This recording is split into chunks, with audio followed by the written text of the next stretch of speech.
The polar bear is the world's largest land predator. 10 feet long, 1,000 pounds heavy, but it's born blind, deaf, toothless. How does a helpless baby become a stone-cold killer?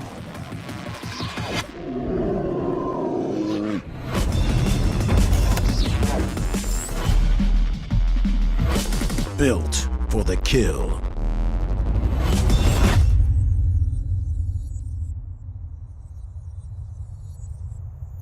The Arctic is one of the harshest environments on Earth. There is food here, if you can catch it. The walrus. Half sumo, half samurai. It's armed with tusks over 3 feet long. And it knows how to fight.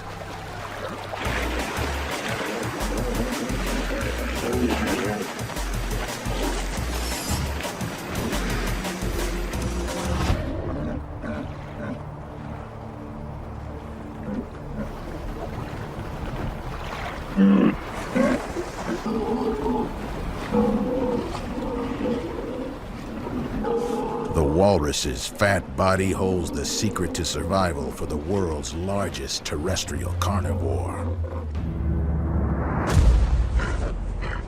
The polar bear.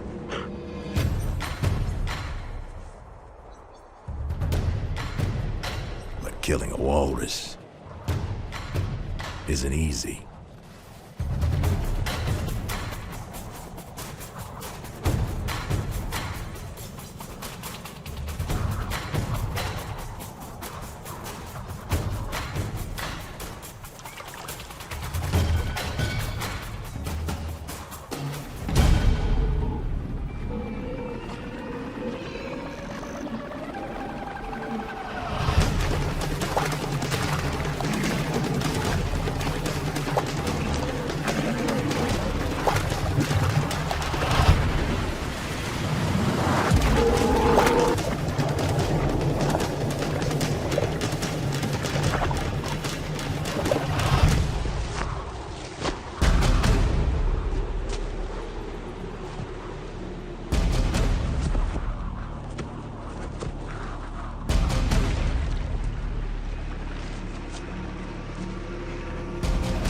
It's an epic struggle for survival.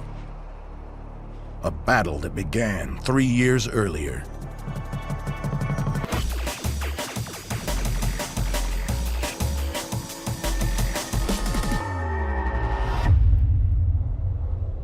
The polar bear was born in the middle of an Arctic winter.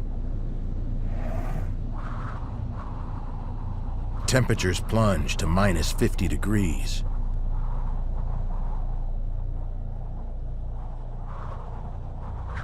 But 3 feet beneath the snow, it's cozy in the maternity den.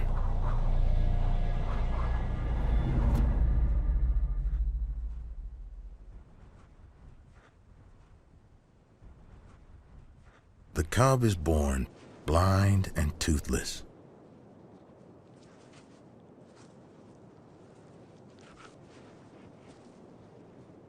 He's utterly helpless.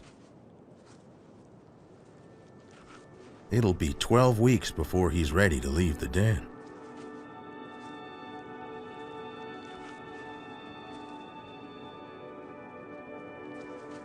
Only pregnant females head underground at the start of winter. All other polar bears are out on the ice.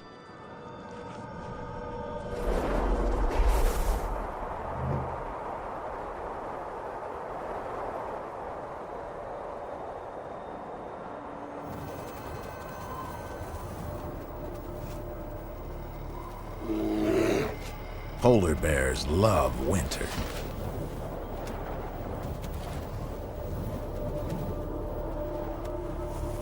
Winter means sea ice. And sea ice means seals.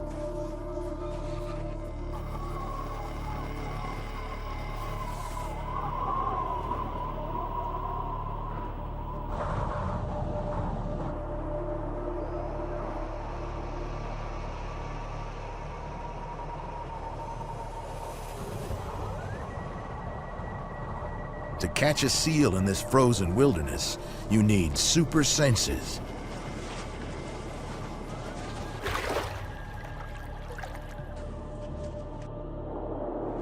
And speed. And patience.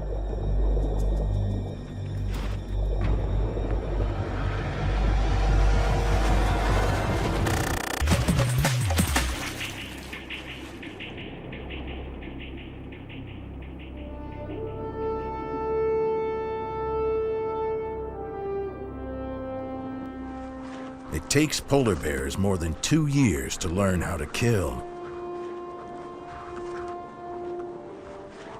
And the lessons begin in spring.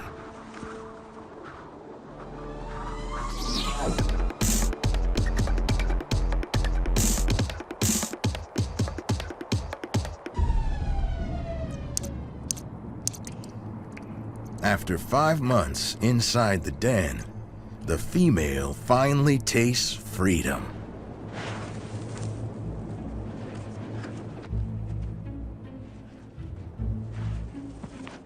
It's the cub's first time outside.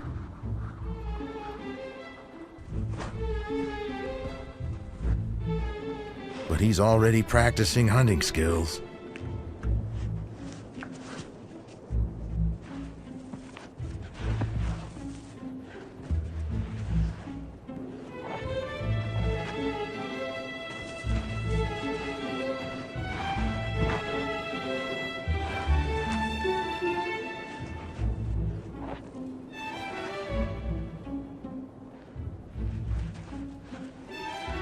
At his age, it's all harmless fun. But as adults, the battles can be lethal.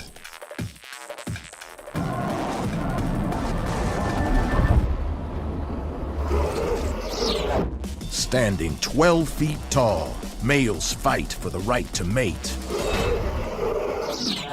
With powerhouse paws the size of dinner plates.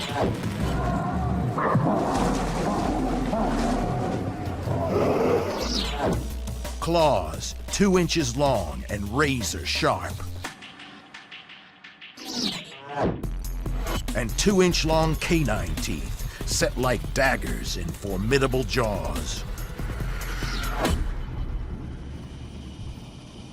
Cubs are very different.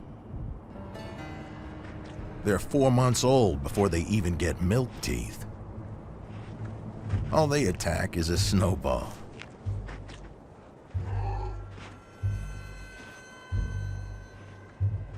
The cubs have a problem. They're skinny. Without an insulating layer of fat, the family must return to the den or die.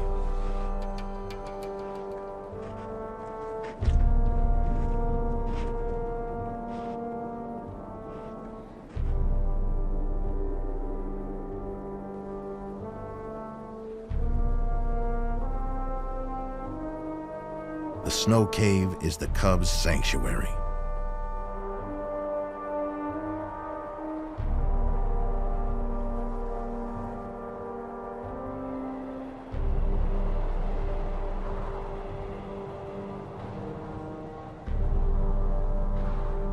But their mother hasn't eaten in 5 months.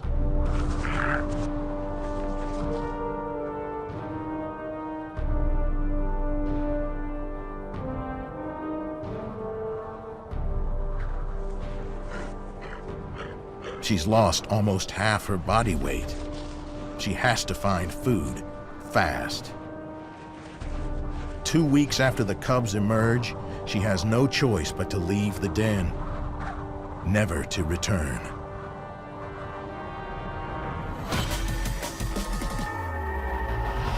The polar bears are headed for the coast.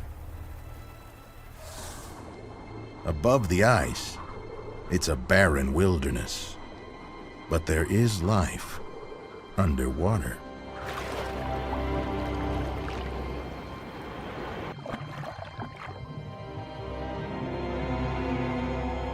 The Arctic Ocean is paradise for seals.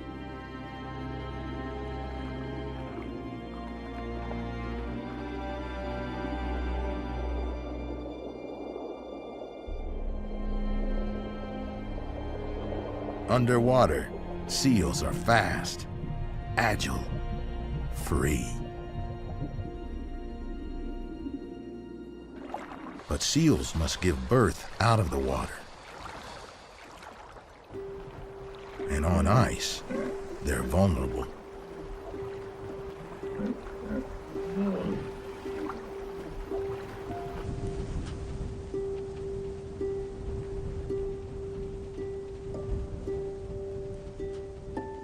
So ring seals hide their pups.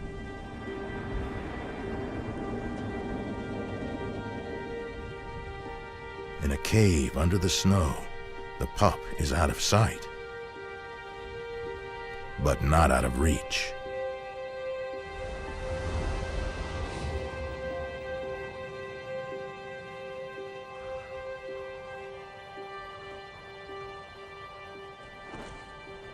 A polar bear's vision is similar to ours, but it relies on a different sense. A polar bear's nose could make a bloodhound jealous.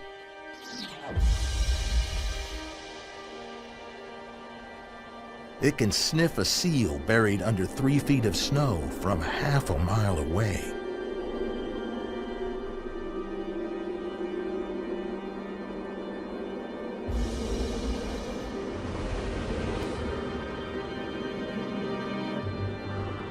But seals have good reason to be paranoid. They dive for safety at the slightest noise. So the bear enters stealth mode.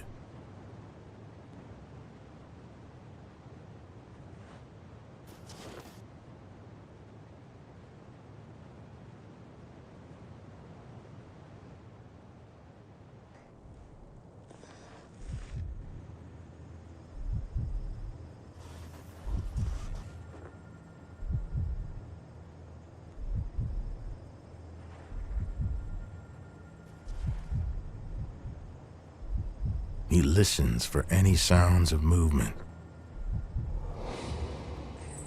and waits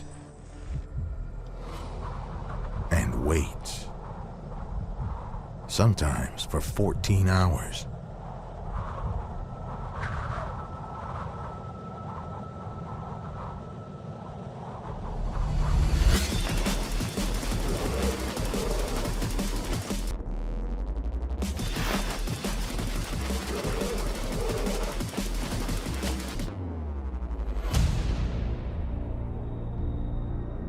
He kills with a blow of his mighty paw, or by crushing the skull in his powerful jaws.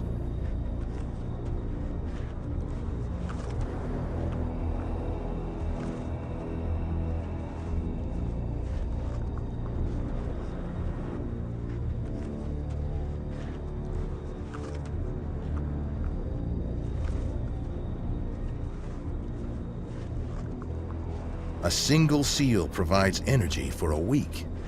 For one.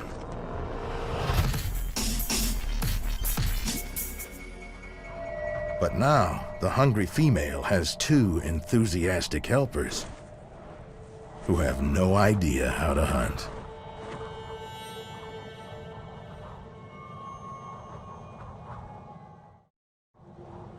Mom smells a seal.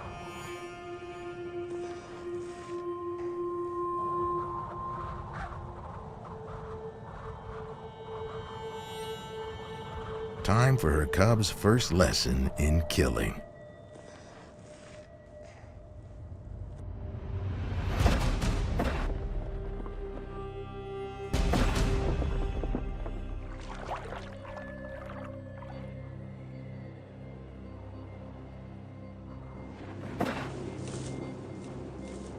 It's the cub's first taste of failure,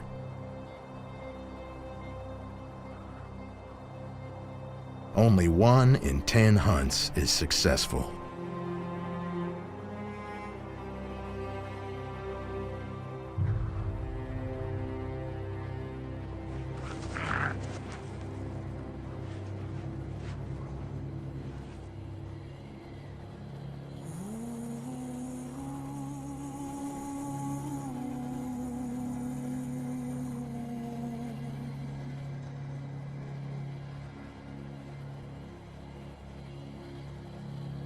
If she doesn't succeed in catching a seal, her milk will fail.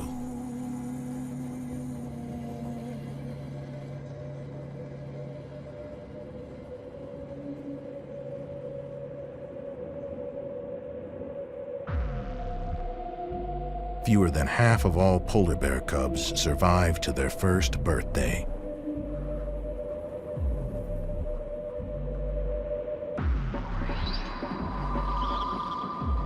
A cub must learn to kill, and his only teacher is Mom.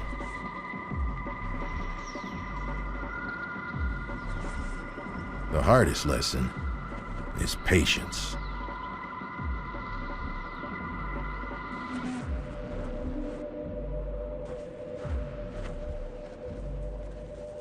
Hunting seals on the empty ice requires stealth, not speed.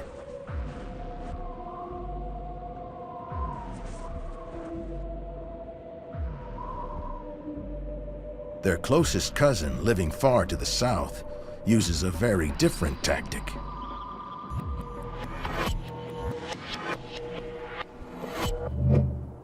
The brown bear.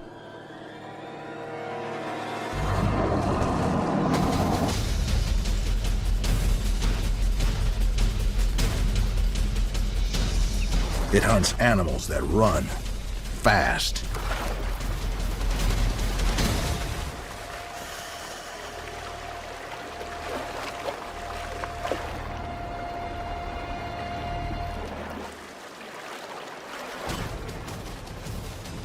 Brown bears are as fast as Olympic sprinters, but with greater stamina.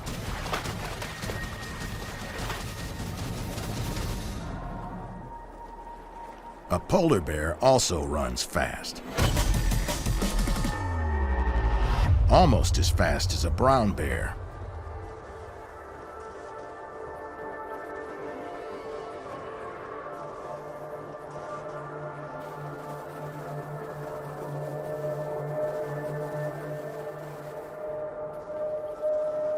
If it runs too far, too fast, it cooks.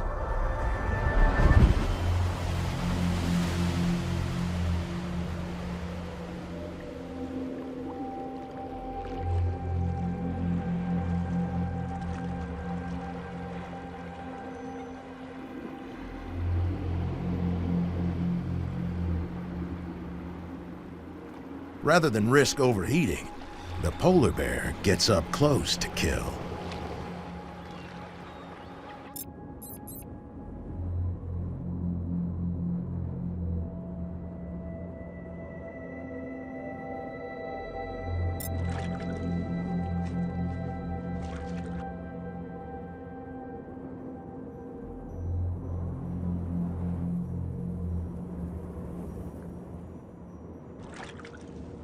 Ever vigilant, sleeping seals wake every 30 seconds to look for danger.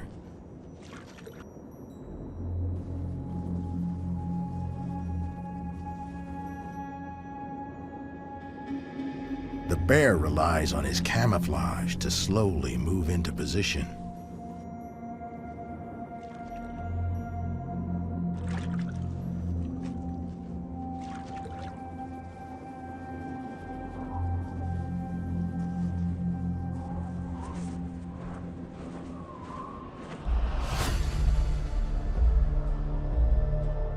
At 50 feet, he enters the kill zone.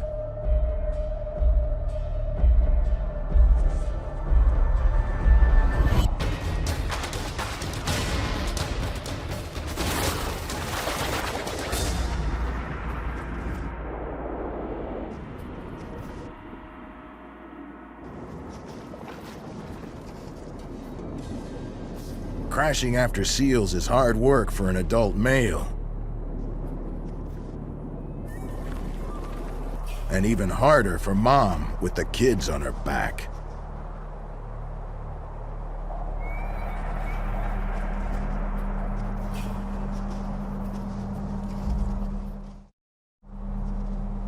Mom is famished.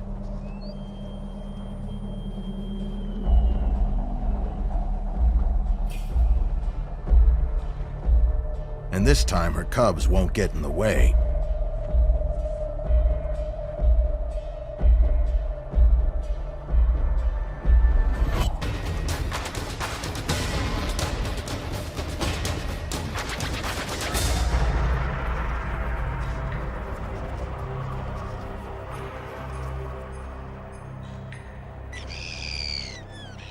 It's their first taste of blood, and their first solid food.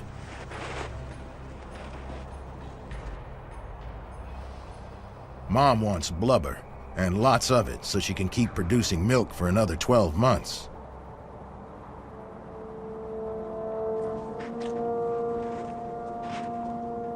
The cubs want red meat. The protein helps them grow.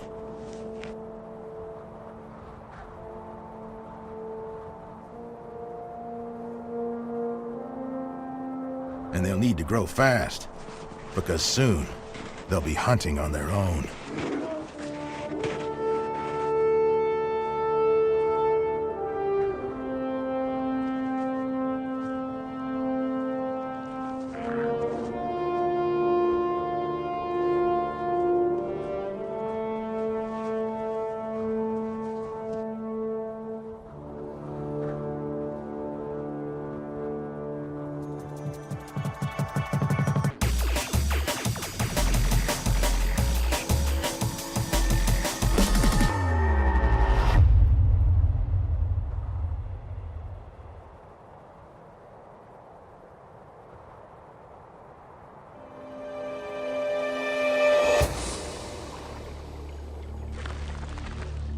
The polar bear cub is now 2 years old,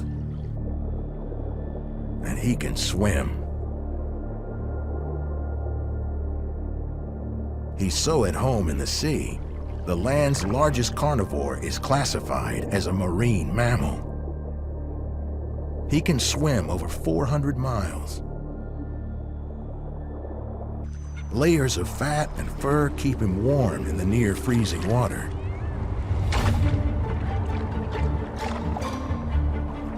But he's still hanging out with Mom.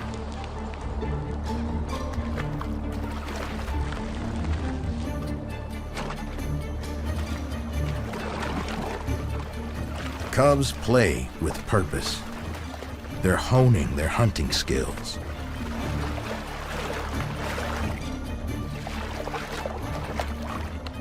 A bear's survival depends on its ability to break through ice.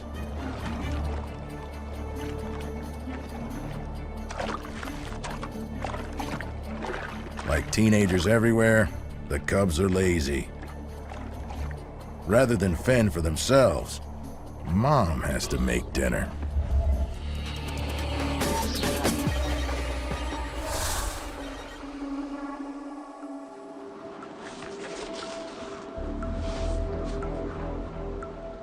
For 2 years, the cubs have followed their mother on hundreds of hunts.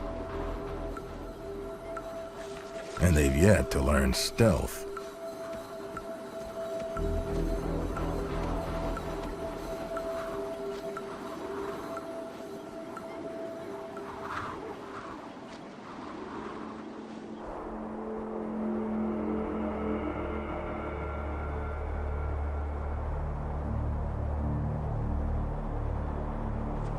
Seals are not stupid. They never stray far from the safety of water. To get close enough to kill, the female uses all available cover.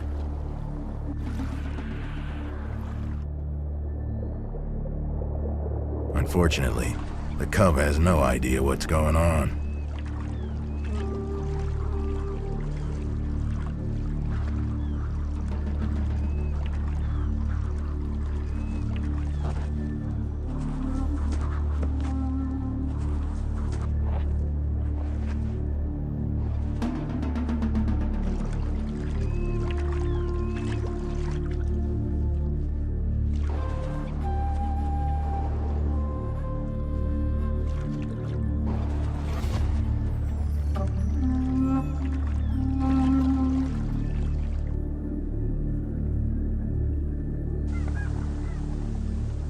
Once again, the cub fails hunting 101.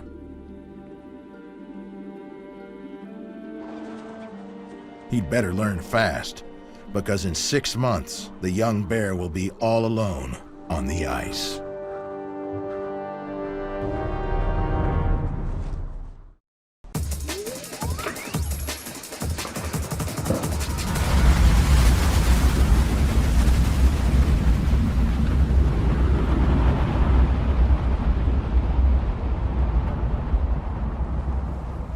Polar bears are antisocial. But on the other side of the world, seals are pursued by pack hunters. In Antarctica, seals bear the scars of ferocious underwater battles.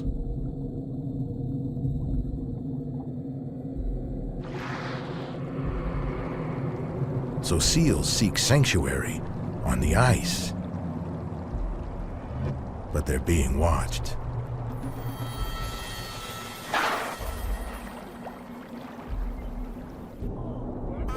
The killer whale calls for backup. In less than a minute, the whole pod arrives to check out their victim. The whales need to get the seal off the ice and into the water. 3 whales line up, swimming in formation, beating their tails in unison. When they return, the seal awakes into a nightmare.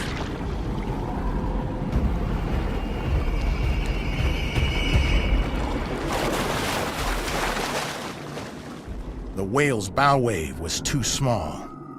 The seal is safe. For now.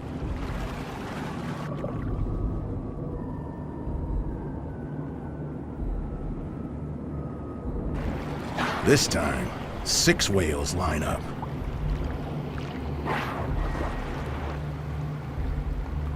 The seal can't run. It's surrounded by hungry mouths. All it can do is wait as the formation turns and charges.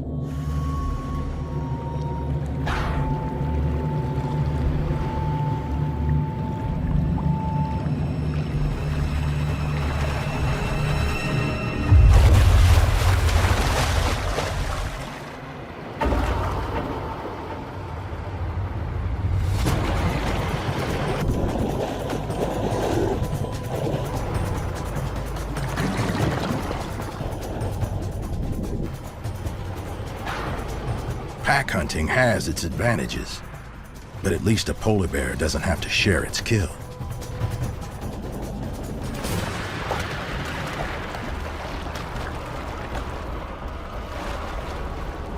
Even if it takes on some of the largest creatures in the Arctic Ocean.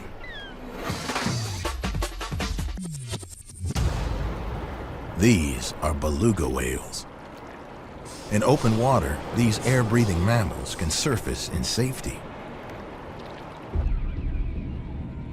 But in winter, surrounded by ice, they're trapped. Their continual movement keeps open a tiny breathing hole in the ice.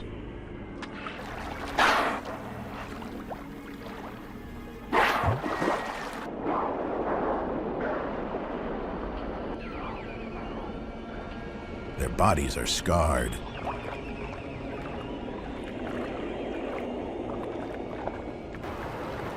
Only the land's largest carnivore could hope to take on a 1-ton whale in the water and win.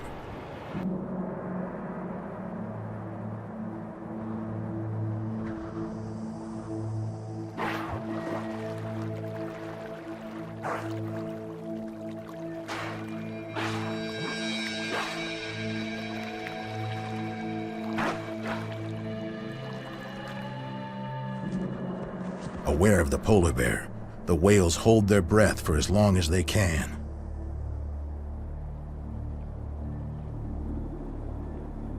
But after 10 minutes,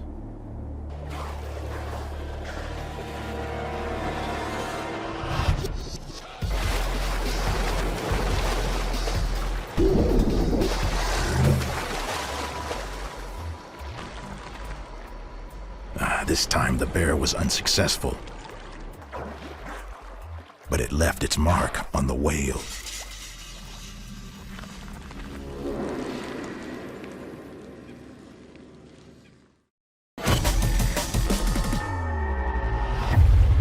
Bear claws are formidable weapons.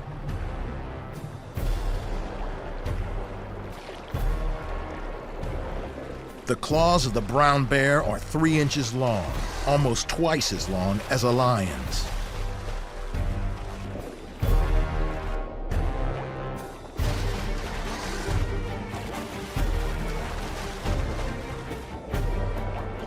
While the big cat's claws are sharp and hooked to pierce and hold, bear claws are long and strong. They slice skin and tear flesh as they pin prey.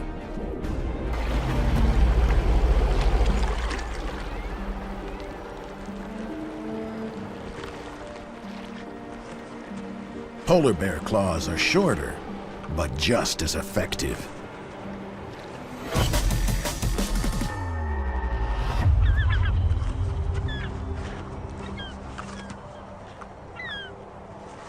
Not all polar bears learn how to kill a whale. It takes incredible strength and plenty of practice.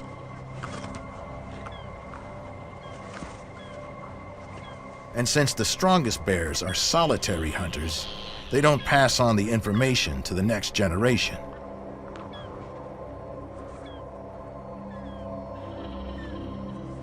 The cub will have to learn how to kill whales by himself.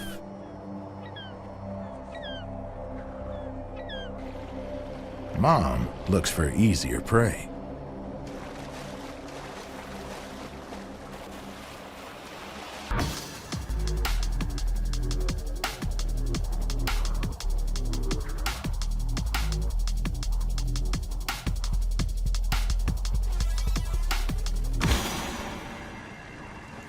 After 2 years of faithfully following their mother's footsteps, the cubs are getting restless.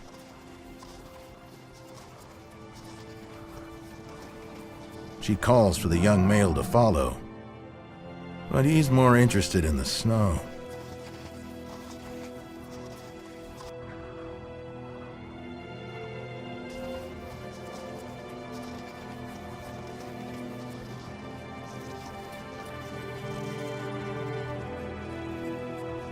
As Mom looks for ringed seal layers, the young male cleans his fur.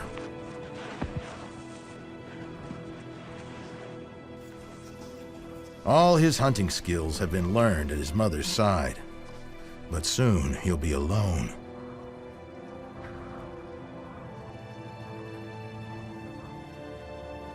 This is the last chance he has to benefit from her experience.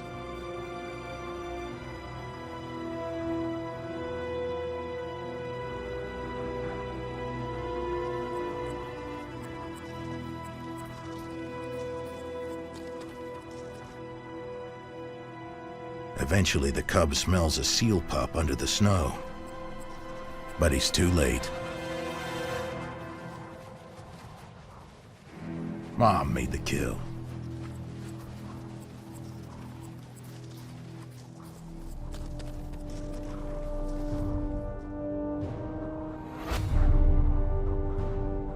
It's their last meal together. Forever.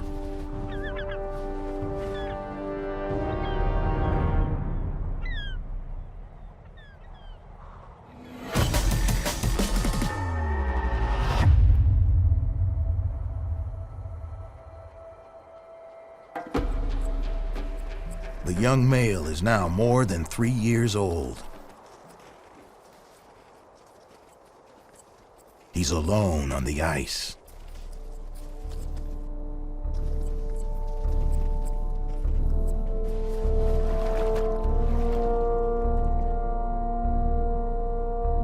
If he wants food, he'll have to kill it himself.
The bear needs many more seals if he's to survive the months ahead.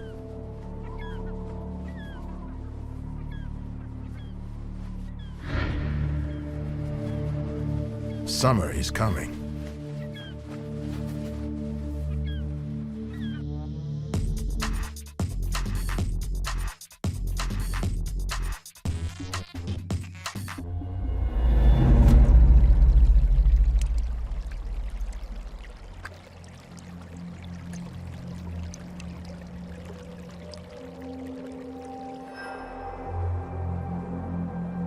For 2 months, the land's largest carnivore is reduced to chewing plants.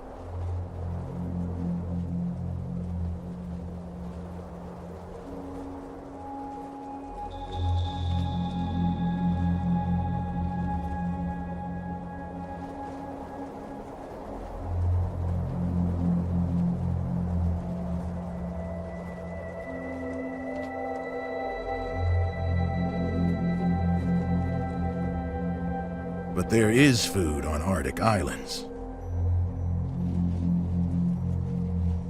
For those big and bold enough to kill it. Walruses. 100,000 walruses.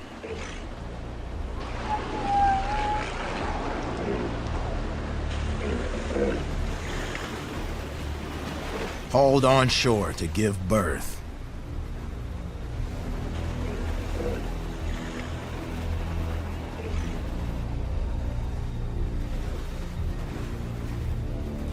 But feasting on blubber won't be easy.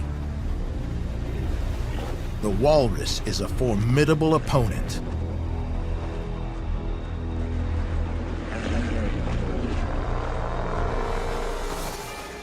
This is the young male's first encounter.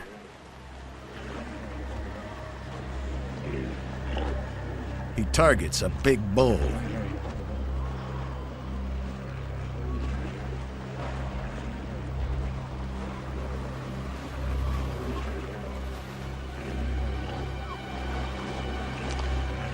With the arrogance of youth, he launches a clumsy attack.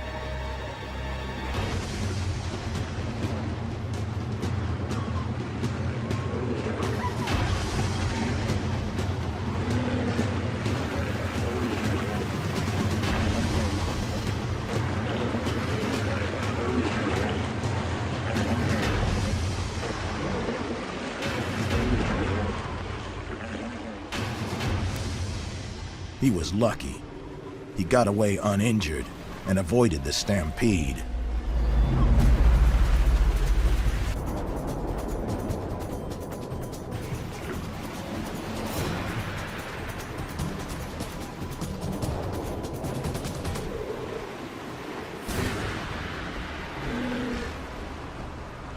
Brute force failed. So the bear tries Plan B. An amphibious assault.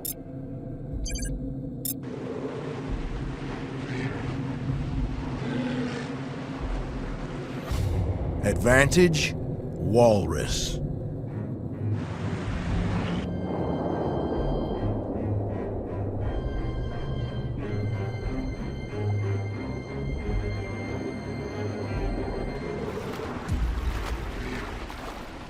It was over in an instant. A tusk to the head. And the bear is bleeding.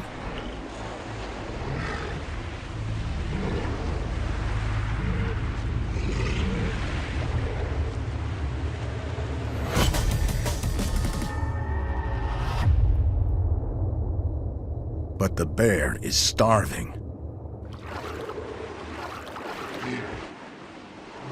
It's time to put all his accumulated knowledge to work.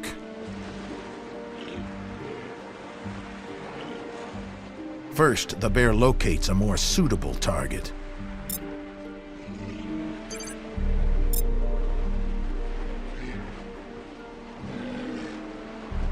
It's a small rookery guarded by fewer adults.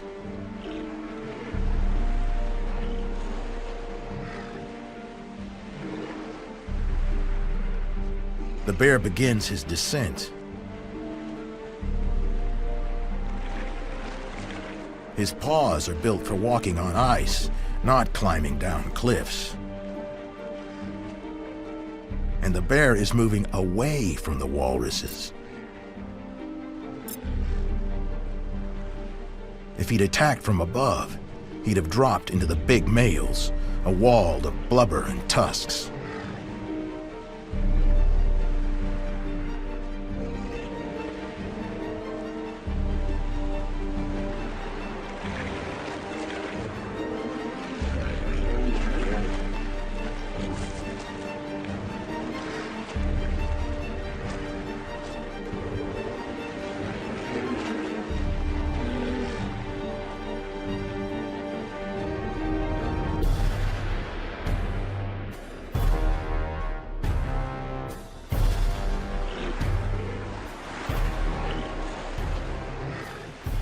He's identified easier prey.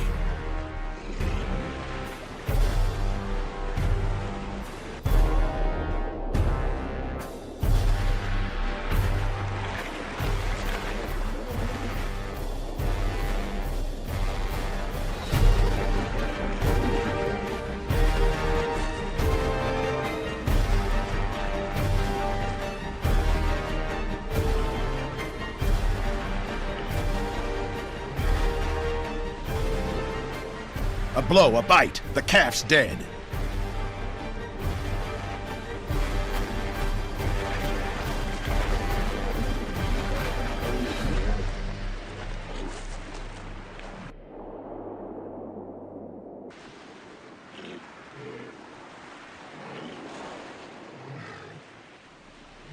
At last, the polar bear can feast in peace.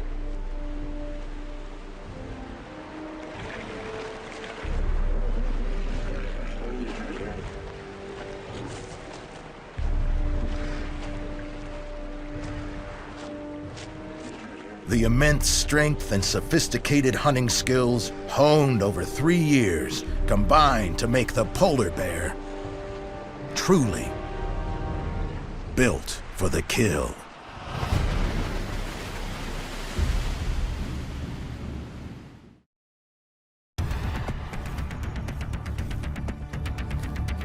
They're the largest predators that walk the earth. Brown bears and polar bears. New research suggests dangerous bear-human interactions could be on the rise. And the results can be horrific. Hey, bear. Hey, bear. He starts doing that, you know it's serious.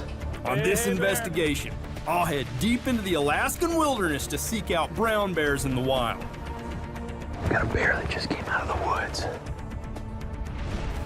And join an incredible airlift to see how rangers protect both people and bears. And I'll come face to face with a massive brown bear to learn about its predatory weaponry. I'm here to find out what makes these animals such amazing predators and what we can do to make sure we're not their next meal. All in an effort to find out how we can peacefully coexist with these majestic creatures.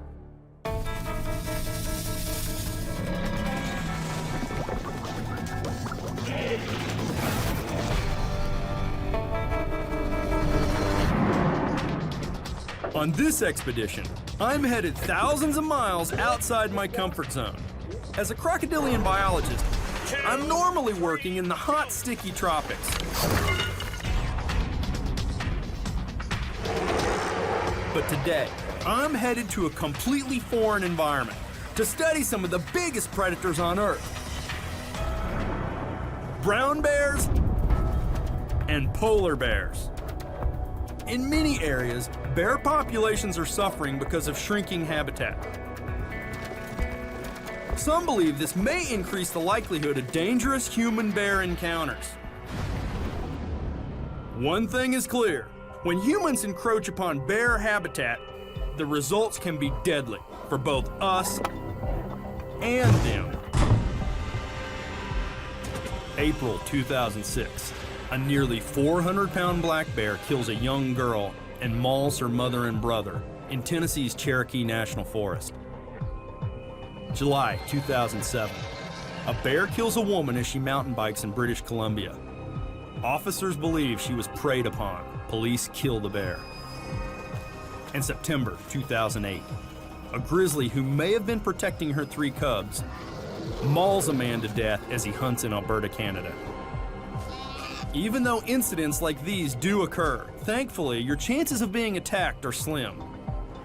It's possible to enter the bear's world without triggering a harmful interaction, provided you take the necessary precautions. But first, I need to learn about these powerful creatures. I've come to Alaska to learn more about these resourceful predators. I'm headed out to Admiralty Island, a place that has one of the highest densities of brown bear anywhere in the world.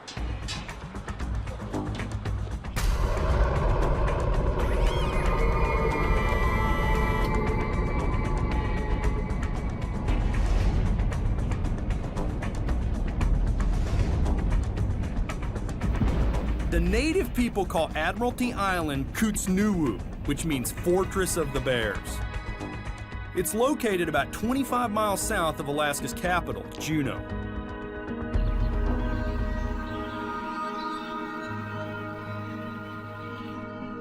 Admiralty Island spans nearly 1,600 square miles of old-growth rainforest and alpine tundra. Roughly 1,500 brown bears live here.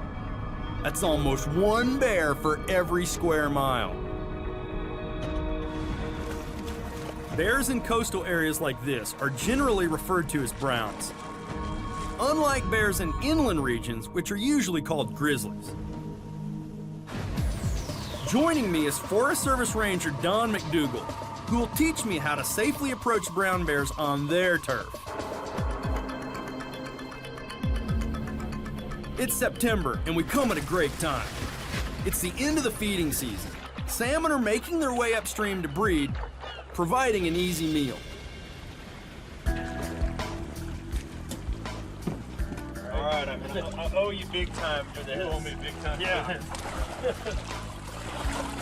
Somebody has to pay. First lesson learned, always bring a pair of hip waders when you travel to coastal Alaska. All right, we're here. Now we gotta set up camp.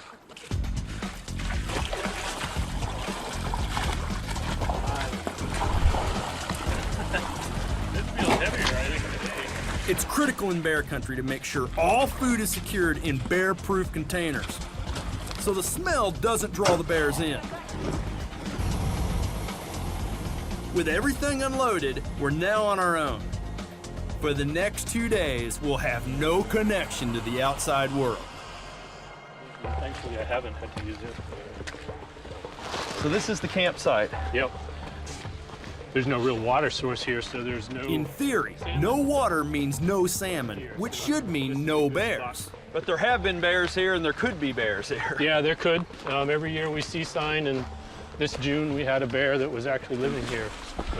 So is it safe to say that in terms of the season, this is probably a pretty safe time to be around the bears because they've had plenty to eat and they've put on their greatest mass before they shut down for the winter? It's probably a good time, yeah, but you have to be a little bit careful of that too, because towards the end of their season they enter a phase that's called hyperphagia, where they are just focused on feeding. That can make it a dangerous time to be here. During hyperphagia, a bear may eat up to 20,000 calories and gain several pounds per day as they prepare for an up to 6-month-long hibernation. If you get too close, then you might be what they consider a threat to their source, so that you have to be careful about that. We head towards Pat Creek in search of bears, hoping to learn how to move safely in bear country. And clip that. I'm in. I gotta get in sync with you.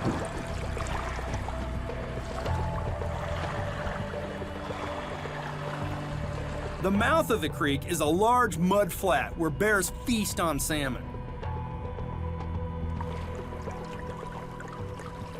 But as we approach, there's just no sign of bears.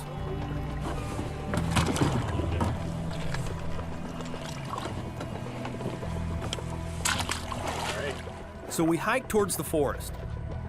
The goal when moving through bear habitat is to avoid surprising them.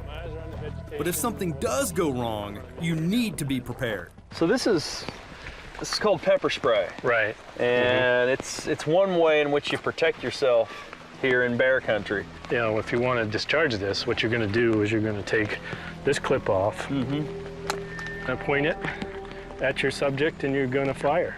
Try to get it right in the face. Try to get it right in the face. You don't Carrying want bear spray is a must for hikers in bear country. defensive action. You have Don also carries a high-powered rifle. Shooting a bear may be the only way to stop an attack.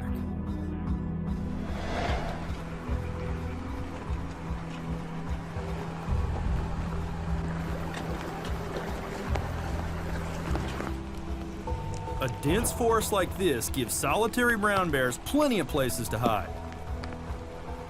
It's easy to see how you could stumble upon one. This is spectacular. This is a rainforest. Yeah, this is a pretty amazing forest. This, It is. I mean, everything. hard to describe, but Yeah. Big trees. it's quite striking. Lots of moss. Yeah. If I was a brown bear, I'd want to live here. There's plenty of berries and roots here, which with salmon make up much of the bear's diet. At the base of a trail, we find evidence of bears, and it's disturbing. But this is hare. It's eating a mammal. Yep. Yeah. This is another mammal. But not just any mammal. Over here, there's a bit of a claw. This is from a. So it's a bear. It's Yeah. It's Yeah, eating this another is- bear. It's Check a bear cub that we know was killed earlier in the season. that. Oh. Yeah, this is what's left of it. So it didn't just kill the baby bear. It ate it. It ate it too. Yeah. It's kind of sad. That is sad. Male bears sometimes kill unrelated cubs. That gives the male a chance to start another litter and to pass on his own genes. All right, let's keep going. Yeah, it's a good idea. Definitely keep our eyes and ears open. We hike deeper into the woods. You get all of these little holes and. The Crap. end of Pat Creek is now just a few feet away. So Don starts calling out to make sure bears know we're here. Hey bear! Hey bear! In bear country, Hey, bear. it's vital to prevent a surprise encounter. Hey bear! Hey bear! He starts doing that, you know it's serious. Hey And bear! we're coming into some really thick vegetation. A very dangerous situation because you could surprise a bear. Attacks often occur because bears are surprised by humans. Our females may attack to protect their young. This is Pat Creek. No bears. No bears right here. We know they're here, Hey bear. but bears normally avoid making contact with humans.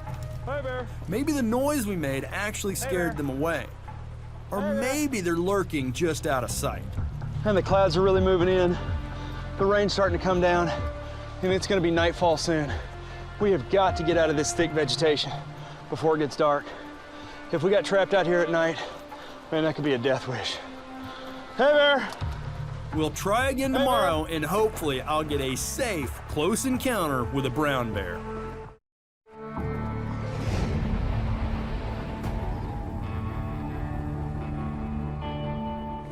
The next day brings more rain. It's a gloomy start, but Don thinks it's great weather to see bears feeding. We head back to Pat Creek with our fingers crossed. Then I see movement.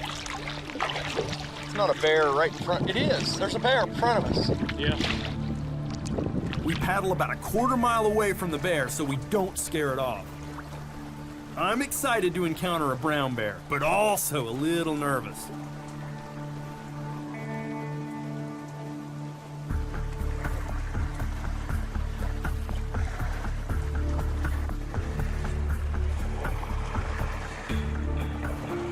As we were kayaking up, we saw a bear very close to the water's edge.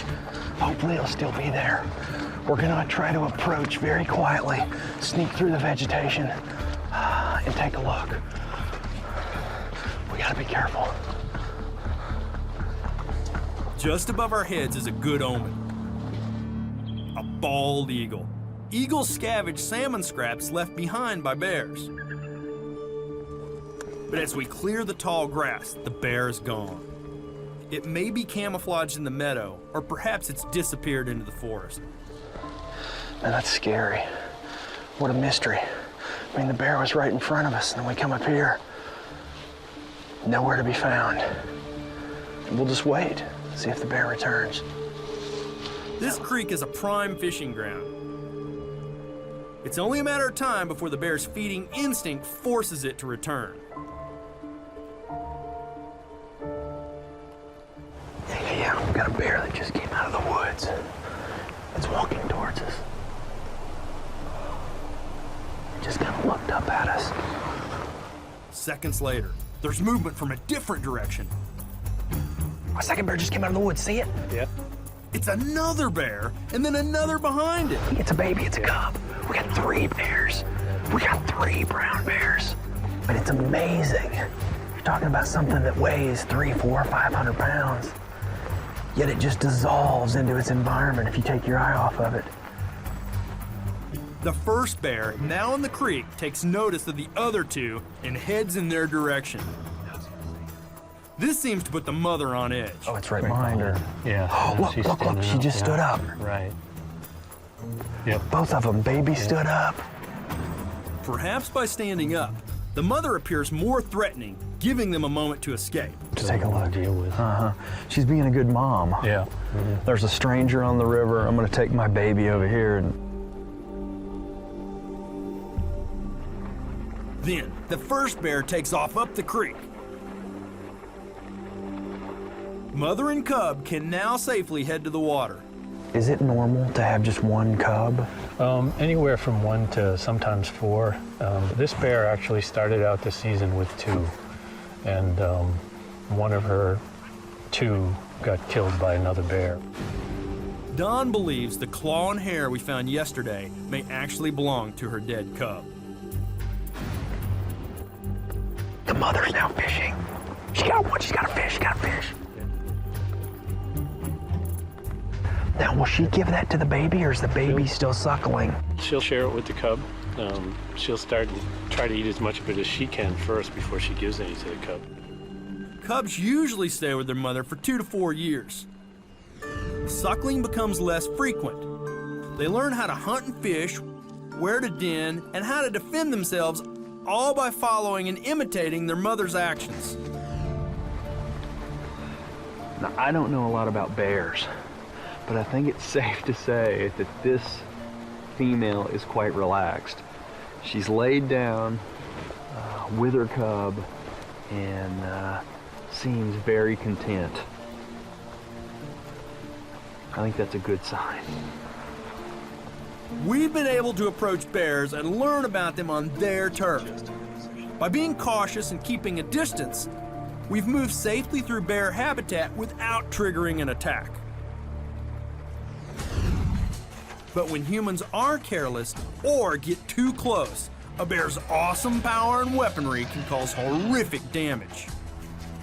Next, my investigation shifts into overdrive. I'm gonna learn firsthand what makes brown bears such amazing predators.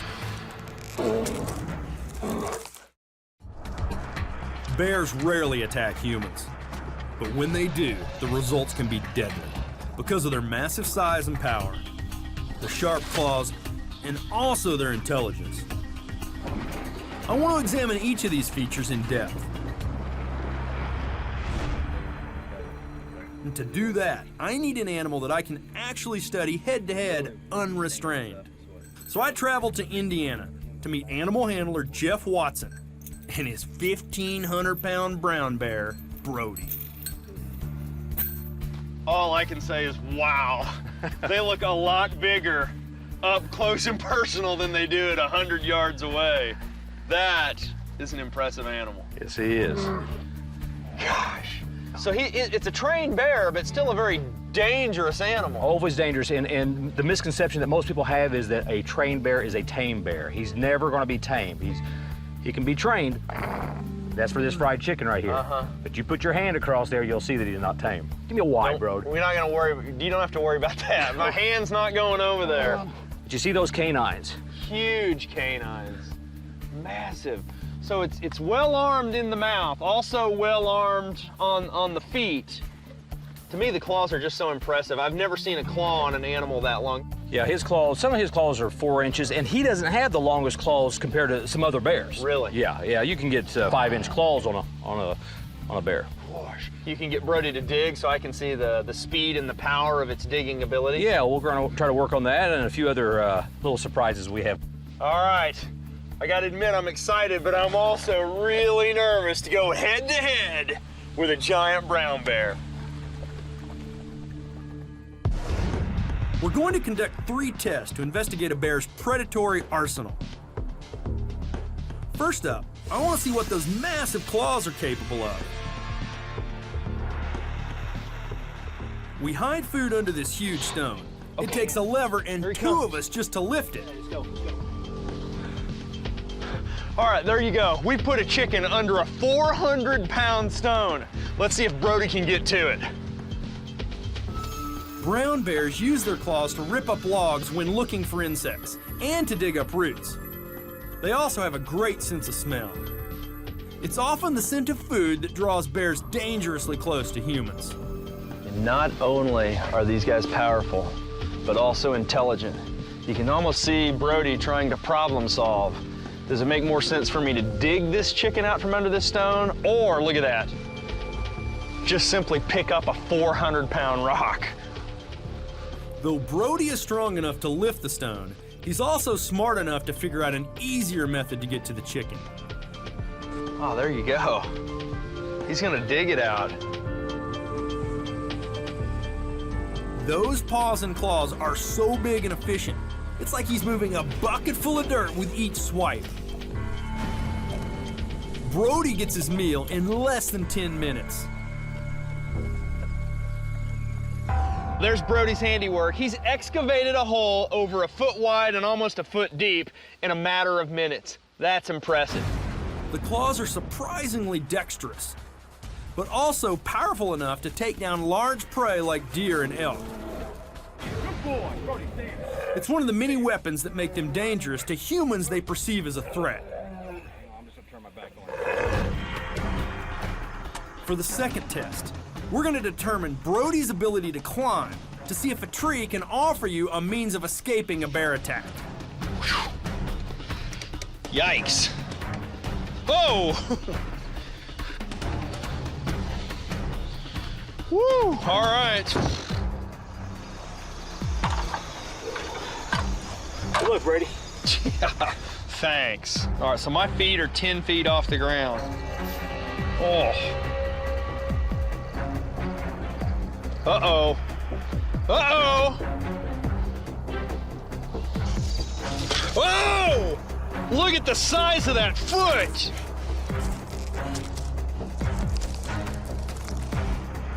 You know what? I mean, he's big, but he's really quick with that swipe. Yikes! If brown bears could climb trees, he'd be up here with me. So that's good to know. If there's a big brown bear after you and you're quick enough and lucky enough to find a tree, you might just well escape. But a black bear, that's another story. Black bears are much smaller and lighter than browns. This, as well as shorter, more curved claws, make them excellent climbers. At about 1,500 pounds, Brody is much too large to climb. Whoa! But the thing that really makes bears dangerous is their speed and incredible strength. They can take down prey with a single swipe. While in bear country, humans must respect this power, or we can become prey as well. I want to explore Brody's power up close, so Jeff's developed an unusual test that he's about to unleash on me. It's time for my final, ultimate encounter with a brown bear. We're gonna put Brody's power, smarts, and predatory instincts to the test by locking me into this cage. Then we'll see how he tries to get at me. Plus, I'll get a first-hand view of how a bear attack might look to a victim. Now we need a code phrase in case you feel like you're in trouble. So. Well, I can tell you what it's gonna be. Ah! That's what I was thinking. What is this, a NASA space shuttle harness? NASCAR. Oh, is it really? All right. Make sure Jeff is confident that these bars will keep Brody out. But after seeing what he can do with a 400-pound rock, I'm a little nervous.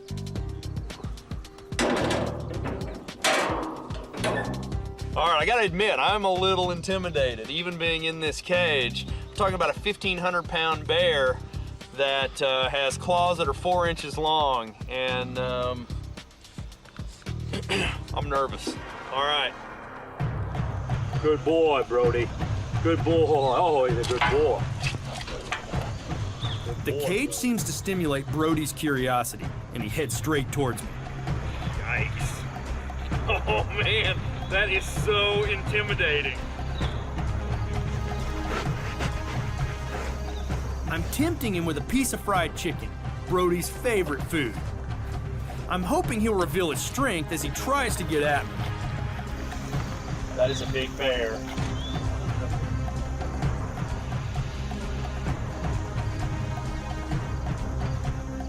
Wow. He just put the 4-inch claws through the bars. Oh, I think that means he wants in here. We know he's gonna try to dig me out. Oh! A recent study indicates that grizzlies possess the strength of up to 5 humans. Researchers think an enraged bear strength could be much higher. Ah! Oh! I got slobber on me. Oh! Oh! Oh! Oh! Are you kidding me? Oh! Oh! Man, he did that like it was nothing. How do I get him to stand it back up? I can only imagine the horrific damage brown bears inflict in an attack. Without this cage to protect me, I'd stand no chance. Oh! I have them right the cage so Brody can give me another ride. But that was beyond hilarious. Oh no! No! I mean, we're talking about a 400 or 500 pound cage and a 200-pound man. Get ready to brace and yourself. it's Get ready to brace Yeah, yourself. don't you worry. I'm gonna brace. I'm gonna brace. Watch it, use that bar. I'll use the bar. Don't you worry. That is amazing. I mean, just with ease, he's got this cage. Oh! Oh! Man alive! I'm a believer. The brown bear is strong. Incredible strength. Massive paws armed with 5 sharp claws, not to mention intelligence and an acute sense of smell. It all adds up to make brown bears amazing predators. And that's why it's so important that we keep a safe distance and tread carefully in their habitat. I never dreamed I'd get that close to a brown bear. An experience of a lifetime. That bear was huge, but believe it or not, there's a bear that gets even bigger. It's the polar bear, the largest land predator on the planet. And to get up close and personal, I've come here to the Maryland Zoo in Baltimore. Wow.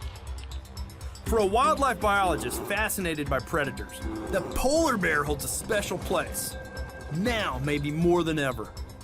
A recent study suggests they could be extinct within 70 years due to melting sea ice.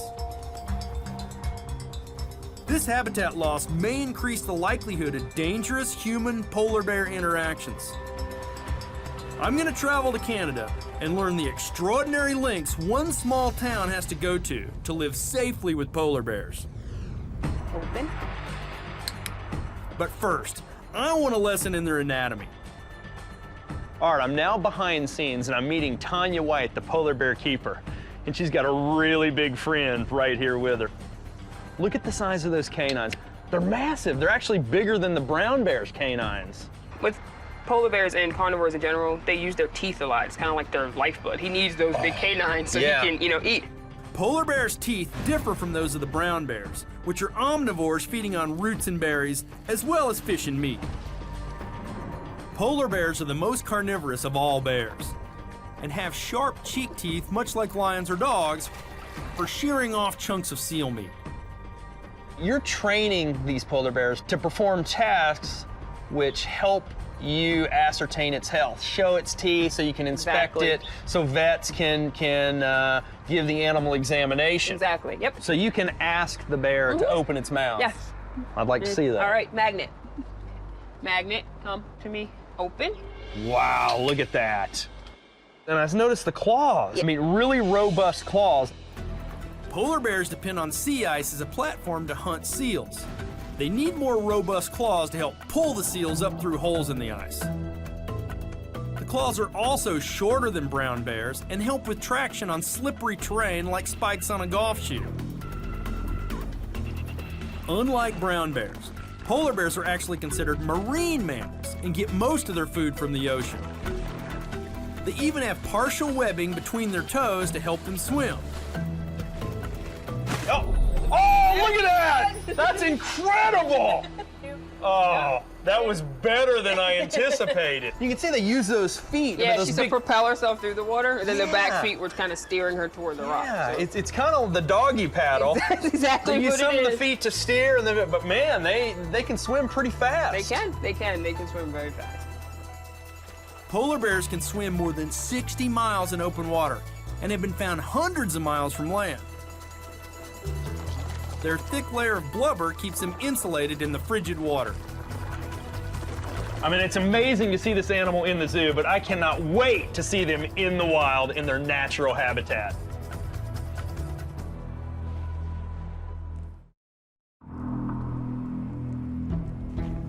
There may be no better place to see a polar bear in the wild than Churchill, Manitoba, on the western shore of Canada's Hudson Bay.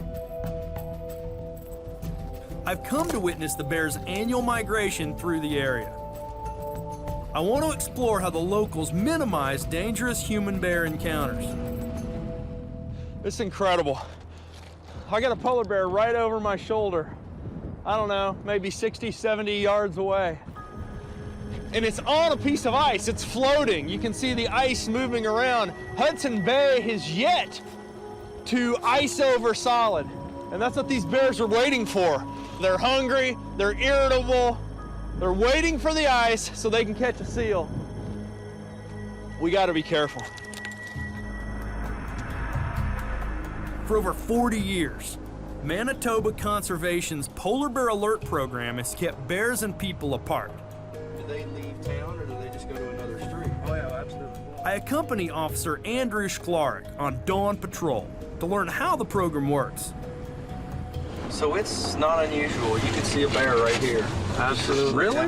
It just blows me away. There's probably not a street in Churchill that I can think of that I haven't chased a bear down. As winter approaches, activity and movement increase as bears search for reforming ice. That often takes them through the heart of Churchill. The hungry bears sometimes scavenge for food, leading to dangerous interactions with people. Just like brown bears, polar bears are capable of inflicting horrific injuries. So it's the officer's job to force them away with a non-lethal technique called hazing. They use noise to disturb the animal and cause it to move on. Is that simple to get the bear to go where you want it to go? Sometimes bears have that inclination to go wherever they want, but with enough practice and you can almost herd them where you want them to go. As the sun rises, we drive out to the town's first line of defense. A series of traps that intercept bears before they enter the populated area. Wow, that's a big trap, but I guess you need a big trap for a big bear. Yeah, so we have about 5 of these set up around the perimeter of Churchill. It's a live holding device for catching polar bears. It's I smell the bait. yeah, we have it baited with a small piece of seal fat to lure the bears in if they come into the area. Like brown bears, polar bears have an acute sense of smell. They can even detect seal holes from over half a mile away. Some distance, it'll pick up the scent of the seal meat and then come right towards the trap. Yeah, the bear will just, you can actually see the tracks where a bear walked in the other day, walked right through here, stepped on the pallet, walked inside and pulled the trigger. The door will slam down behind. I'll just get you to stand back. Okay. 3, 2, 1, go. Yikes. The trap is actually mounted on a wheeled trailer. When a bear is captured, officers attach the trailer to a hitch and away they go. Captured bears are taken to a holding compound on the edge of town dubbed the Polar Bear Jail. Here, they back the trap right up to a cell.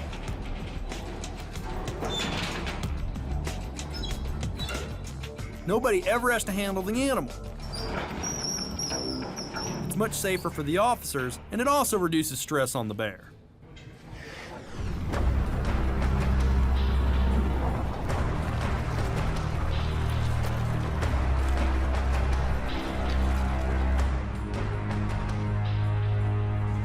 You just got a call that somebody had sighted a bear. Yeah, they said there was a bear on the rocks by the complex, so we're just gonna have a look, see if we can find him. We don't look for very long. The bear pops up from behind the rocks. Is that incredible? We got a polar bear right in front of us. World's largest land predator. Oh. All right, now the hazing is starting. Oh. Andrew fires noise-making shells to scare the bear, and it ducks behind the rocks. Oh. We have to get back in the truck and try and cut it off.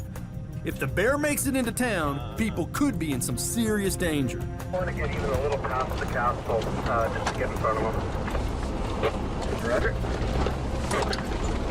Wow, that was just awesome.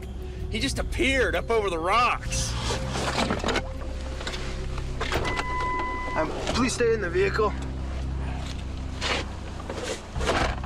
We got rangers coming from all directions. We've been informed we have to stay in the car, which is probably a good thing. I mean, we got a giant hungry predator wandering around.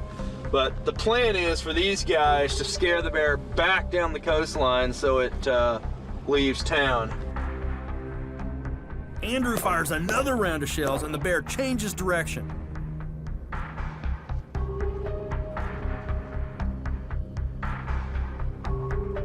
An officer on the opposite ridge fires as well. The bear hightails it for the bay. Mission accomplished. At this point, yeah, we'll let him go. It's not in town. It's not hurting anybody right now. Well, there you go. Bear's been pushed out of town. It's good for the bear, good for the people.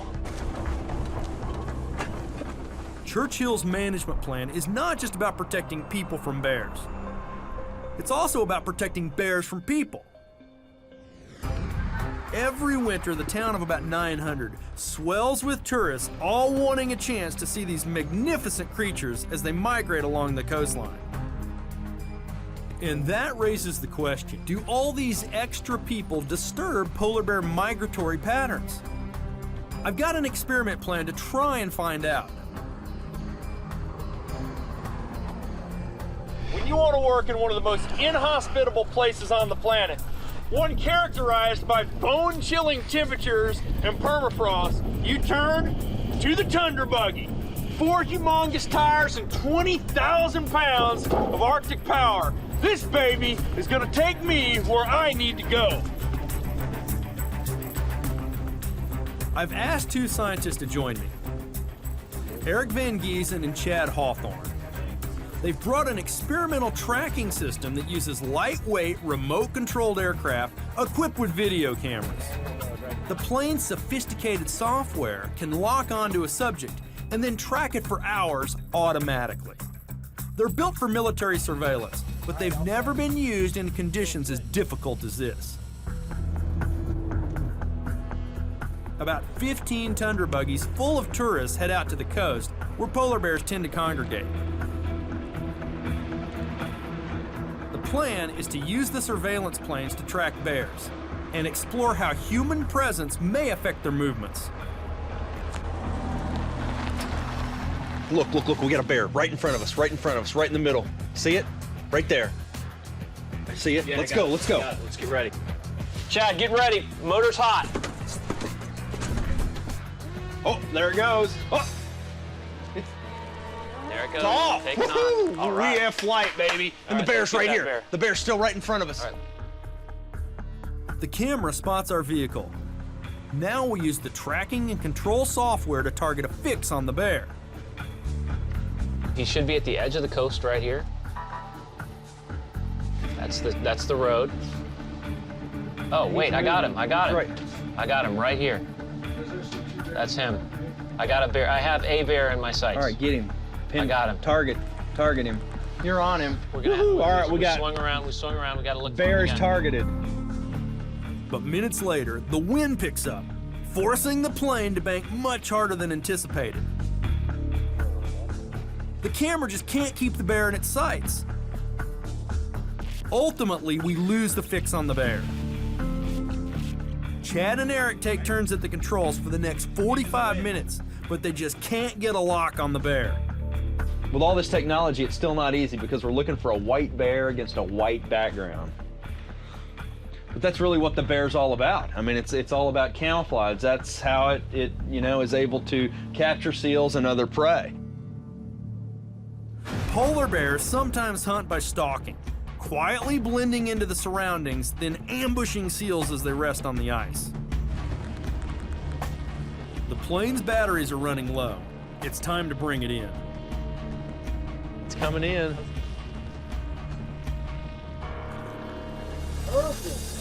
Good job. All right, we got a perfect landing. It's right behind our Tundra buggy. Now's the most dangerous part of the operation. I'm gonna have to run out there and get the plane, literally with polar bears all around us. I've got to do this fast. Polar bears are incredibly quick for their size. They can run as fast as 20 miles per hour, but they expend about twice as much energy to move as most mammals. That's why successful hunting is so important to them.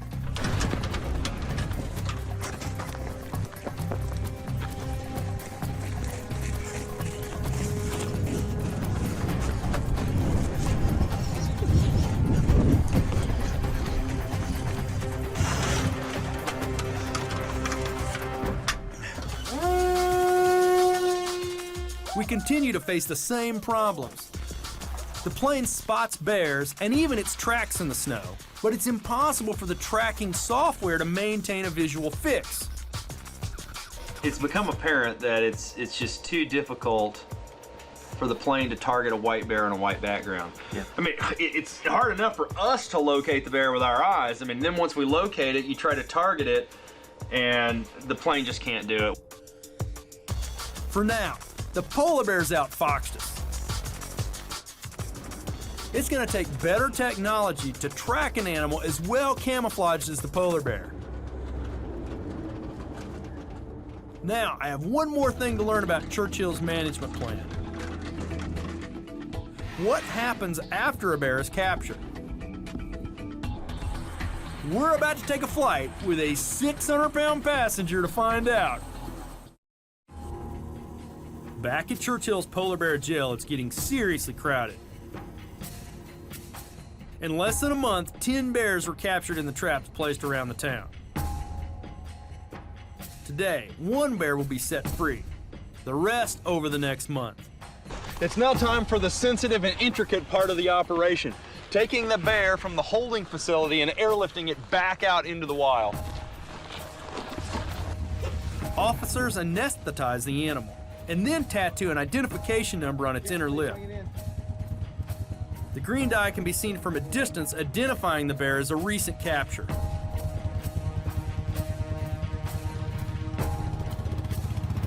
So we're gonna take this bear about 40 miles north up the coast. Because that's the way he was headed. He was heading north, so we're just gonna give him a little lift in the right direction. Absolutely. And the bear's doing well. It's just been anesthetized. Keep it nice and calm for the flight.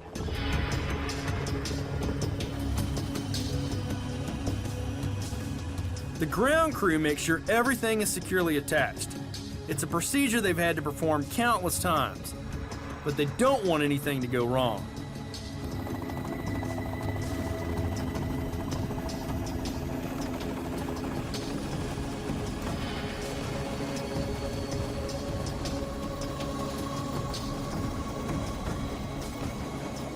Well, there you go. All went as planned. The polar bear's well on its way. Now I'm going to jump in the second chopper and follow closely behind. We head about 40 miles from town to a remote stretch of the Seal River. Far enough from Churchill so the bear probably won't return. There are only about 900 polar bears in this vast stretch of Hudson Bay. It's critical that we find a spot free of bears and other predators like wolves. Otherwise, the helpless, anesthetized bear could be attacked and killed. We're approaching the release site, and all is gone as planned.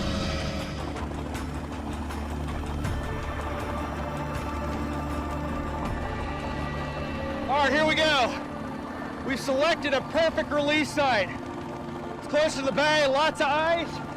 Here comes the bear.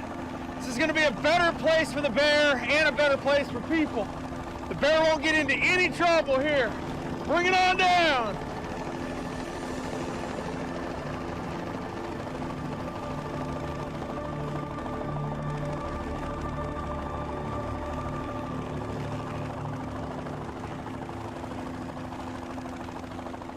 Man, it was a nice, gentle landing. The bear's now on the ground. Now we have to work quick. We were in the air for over 30 minutes, and the drugs are starting to wear off. We have to release the bear before it wakes up. So I'll just get you to help me pull his legs out. Okay. This way? Like this? That is a big animal. And this is a safer place for the bear, and it's safer for people having this bear brought out here into a remote area. Absolutely, yeah. So we'll just push him over a little bit and get another leg out. Oh. How heavy do you think this bear is? He's pretty close to 600 pounds. Wow, this is 1/4 of a ton of polar bear. Bring him back. And they get a lot bigger than this, don't they? They do, yeah. That's incredible. Look at the size of these feet. That's the thing that amazes me the most about a polar bear. There aren't many feet in the animal kingdom that are that big. Maybe an elephant, a hippo, and a rhino. Then maybe these guys. Yeah, the bear's doing fine. The bear's unharmed. And hopefully he doesn't come back to Churchill for this That's year. right. Hopefully he's learned a lesson. He's going to stay out here and hunt seals. That is an amazing animal. Look, he's holding his head up. He's doing quite well. Yep. Still groggy from the drugs. He's starting to come out, so we'll get moving, guys. Yeah. I think he's waking up. We better get out of here. Back to town. That's awesome. Helping this bear safely reach its hunting ground has been a really special experience. It also shows just how much work goes into keeping polar bears at a safe distance from people. But I've learned that with care, common sense, and appropriate measures, we can peacefully coexist with polar bears and brown bears. While they're clearly powerful and potentially dangerous creatures, there's no reason why we have to live in fear of them. America's national parks cover more than 85 million acres. Untamed landscapes, home to great species. The American black bear, the brown bear, and the polar bear. These fierce and robust beasts thrive in the parks, fighting to survive, raise their young, and claim their territories. The magnificent bears of America's national parks make the most of their remarkable homes.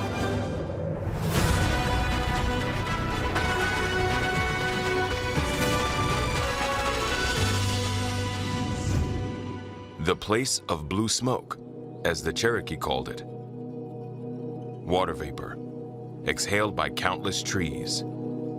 A constant shroud over the Great Smoky Mountains. Beneath this cloak, scientists believe 100,000 species of plants and animals may thrive. A staggering diversity of life. Imagine seeing the park with fresh eyes.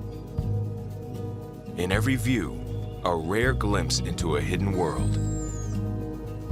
Just like this one.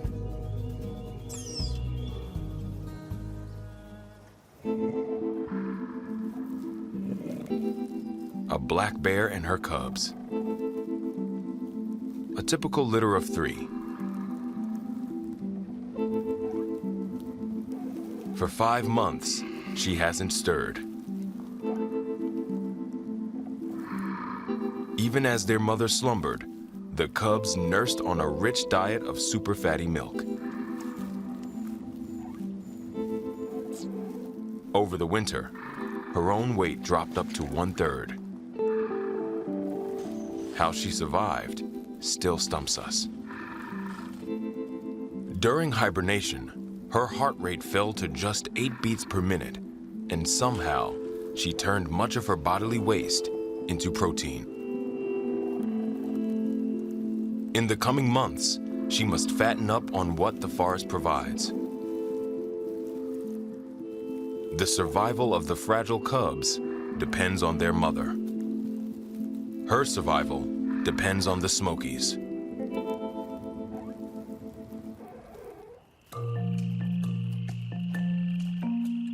After weeks confined to a cubbyhole, the bear cubs make their debut in the park. Black bears are born climbers. With strong claws, even a bear cub negotiates the trunk like a power lineman.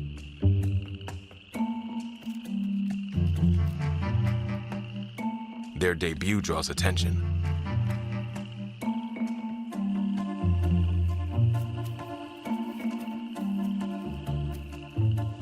Our mom must stay alert. Coyotes will prey on the cubs. So will bobcats.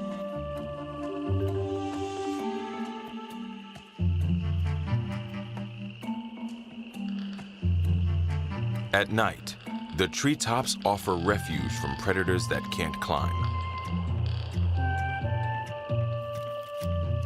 In daylight, on the ground, the cubs are vulnerable, so mom won't let them wander. For the next 18 months, they'll shadow their mother, their instructor and protector, within a park that safeguards them from another enemy: man.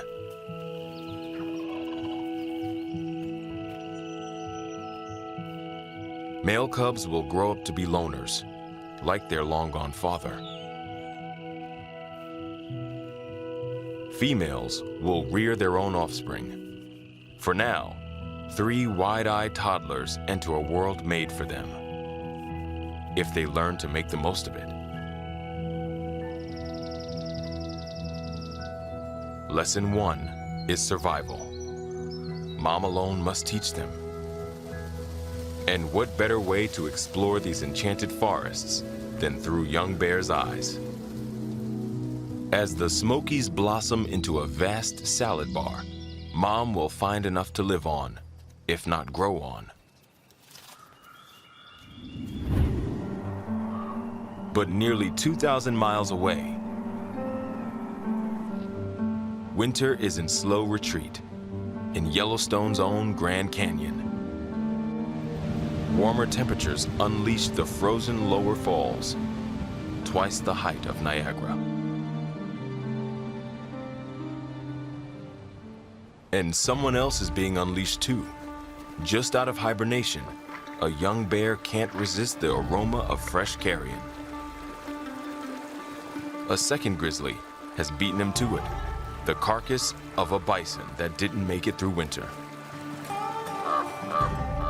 After spending more than 4 months in their dens, they are eager to find some food.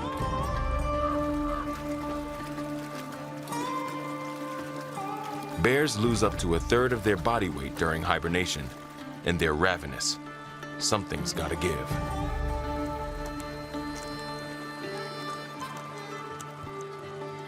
Grizzlies would rather intimidate than fight. there's too much risk of injury in bear-on-bear violence.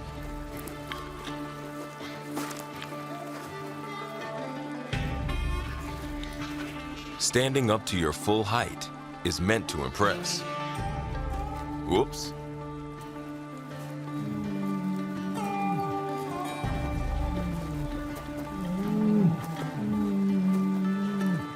The owner of the carcass decides to show him how it's done. But when rituals fail, violence is inevitable.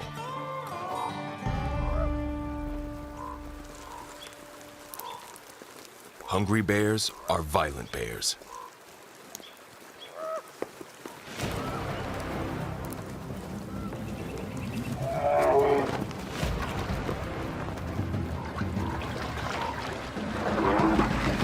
The pair is closely matched and equally desperate for a post-hibernation feast.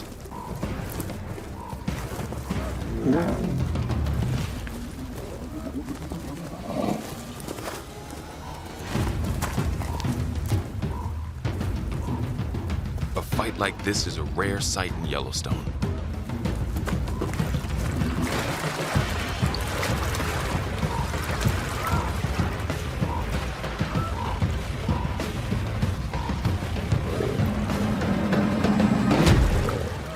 With a final slap, the newcomer tells his rival to shove off and claims his grisly prize.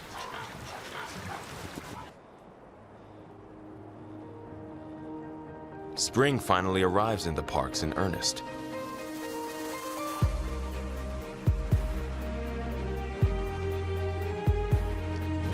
Far to the west, Yosemite sprawls across 1,000 square miles of the Sierra Nevada mountain range. These massive granite formations were born in the molten depths of the earth, cooling slowly to become bulletproof stone. Shoved upward by immense geological forces, the rock was then sculpted and scoured by glaciers, often polished to perfection. The resulting landscape and skyline are almost surreal.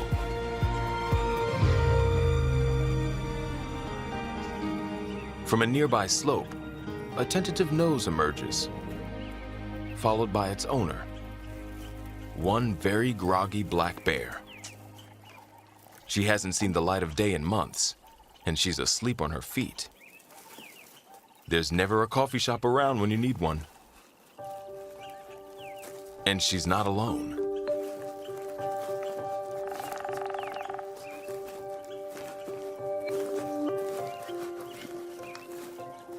In fact, she's got twins, though not identical. Across the parks and America, black bears actually come in a whole palette of colors, from brunette to ginger to blonde. Mom looks like she could have used the snooze button.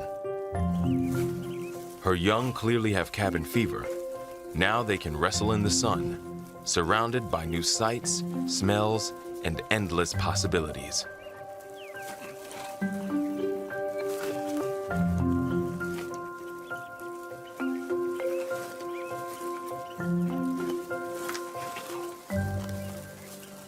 Mom, famished, kickstarts her dormant guts with anything remotely edible. Never having seen a tree, the cubs scrabble up, born to climb, just like their eastern cousins.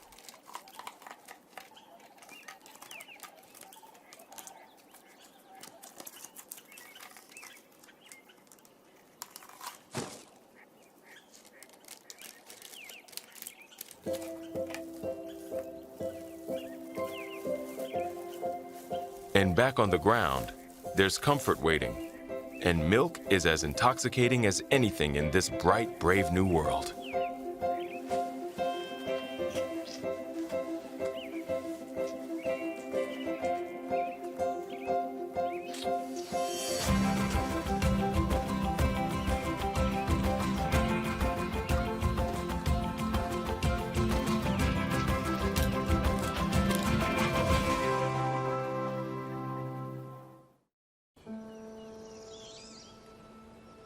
Though it's spring in the Smokies, not all fancies turn to thoughts of mating. Our mom mates only when she no longer has cubs, or every 2 years. The vulnerable cubs now weigh barely 6 pounds.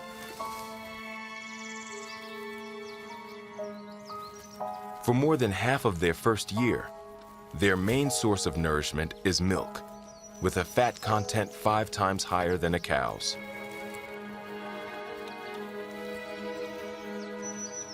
When the park was created in 1934, only 100 black bears survived here.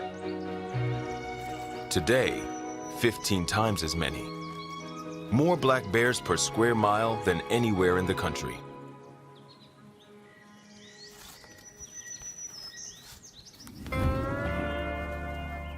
Back in Yellowstone,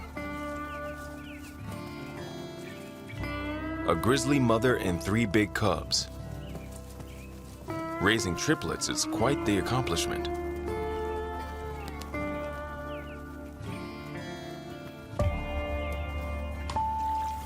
Even among grizzlies, who are notoriously good mothers, she's remarkable. There are just over 700 grizzlies in Yellowstone.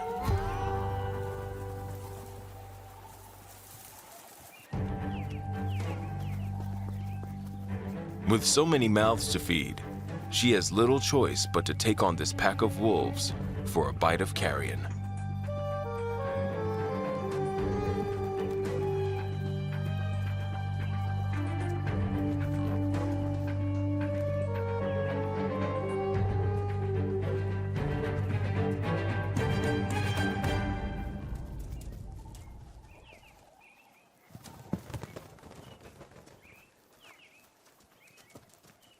Just when it looks like there's enough to go around, someone else is on the scent. A lone male. This is bad news. Male grizzlies sometimes kill cubs.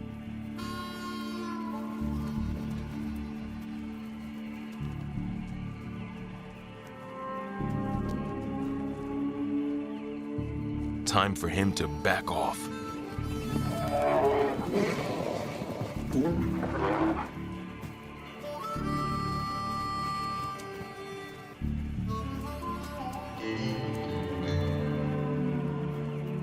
A male bear, a youngster, is no match for a riled-up mama bear. These wolves are content to wait, watch, and amuse themselves until the bears have had their fill.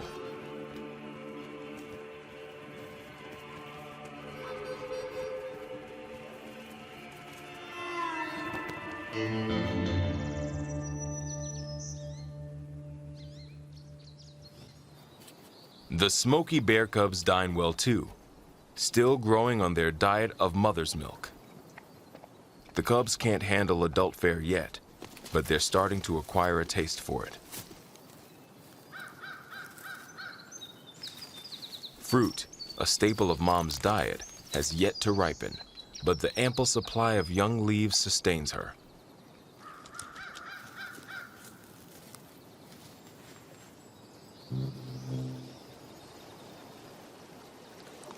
Her daily foraging takes her across some of the 2,000+ miles of streams that crisscross the park. How does a toddler fare when it plunges into the deep end? Turns out, black bears are good swimmers at any age.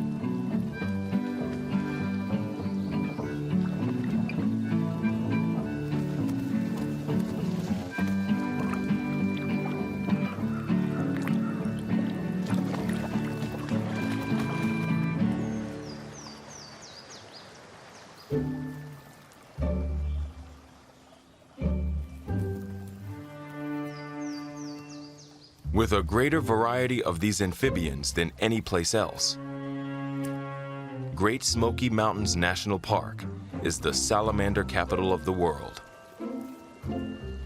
A superlative appreciated by our bear mom.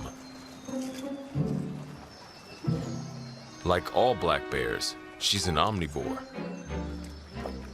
The trick about salamanders is finding them. With their flat builds, they easily squeeze under rocks.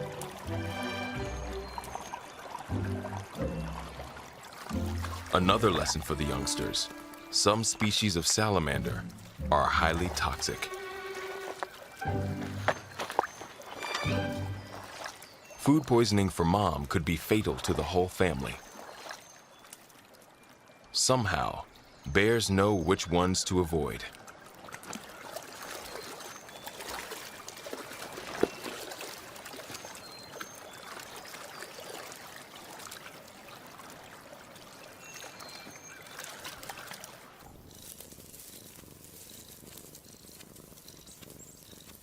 In Yosemite, this bobcat family is the picture of feline contentment until something catches their attention.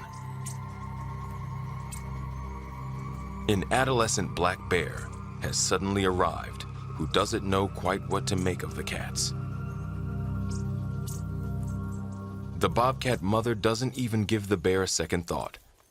Cats and bears pretty much ignore one another. She gives her son a bath.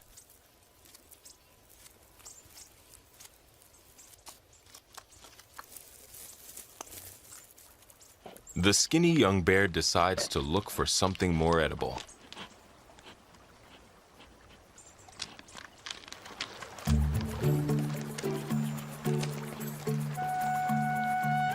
He too turns to the local watering hole.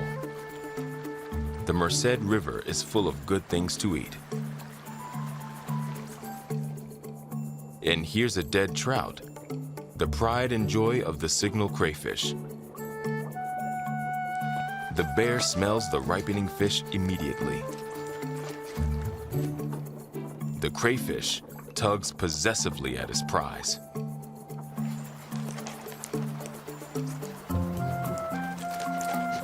But it's hardly a fair fight.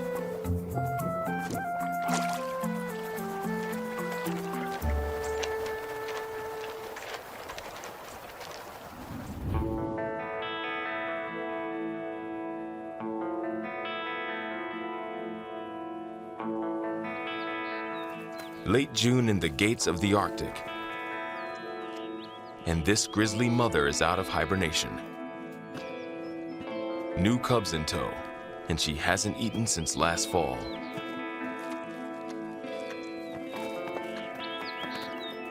But it's virtually useless trying to chase down Dahl's sheep on these slopes. The cubs were born during her deep sleep, in the dead of winter. She'll eat anything now. When hunting is scarce, she digs for grasses, roots, fungi, and even insects and grubs to supplement her diet and keep her milk flowing. But soon, she'll have to feed. Each July, at the far less remote Katmai National Park, brown bears gather to take full advantage of the salmon run.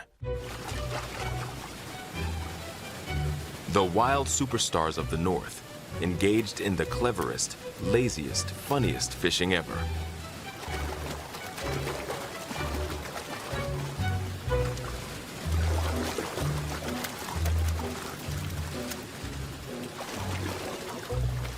More than 25 of the normally cantankerous giants share a single spot along the falls to get at the leaping sockeye, desperate to get upstream to spawn.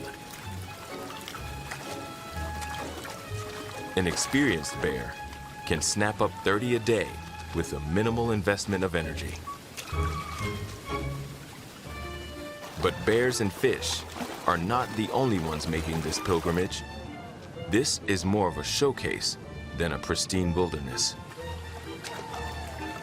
It is a clever compromise, one that seems to make both bears and people very happy, if not the fish.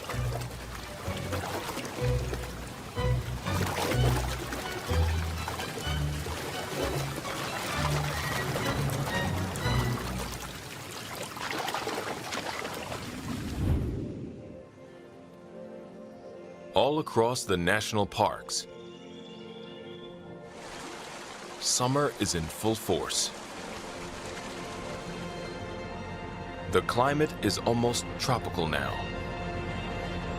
With the change of seasons, another orgy is about to begin.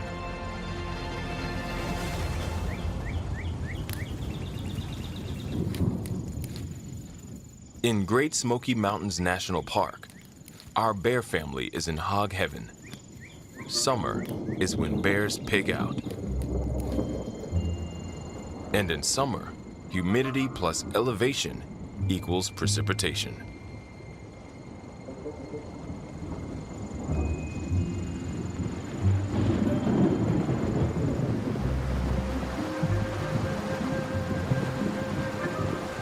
The Smokies average up to 85 inches of rain a year. More than almost anywhere in the US, and as much as a tropical rainforest.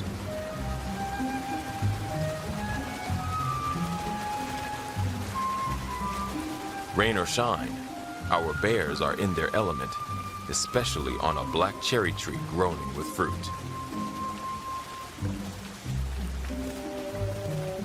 The cubs have stopped nursing. From the baby food of insect larvae, they've graduated to the solid food of fruit, fruit, and more fruit.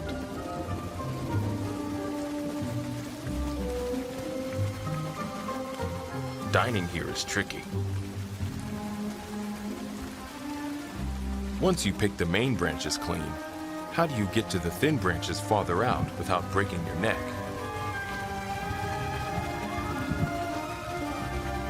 Like the cubs, watch and learn.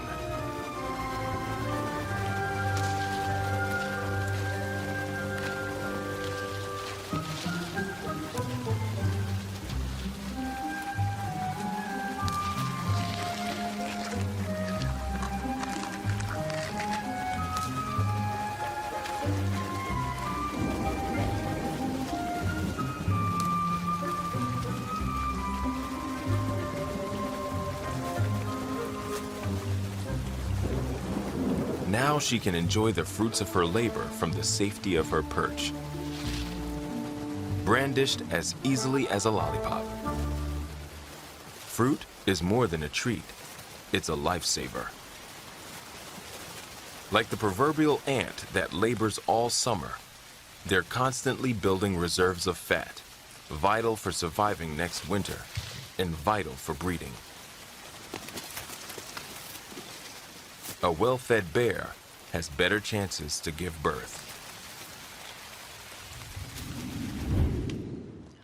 Down in the Yosemite Valley, black bears are also on patrol. They usually avoid one another except during the mating season. But here comes a hungry youngster. This black bear is actually blonde and rather shabby. He's on the lookout for a nice, dead, rotting tree. Because under the bark hides some of his favorite things. Lovely, yummy ants.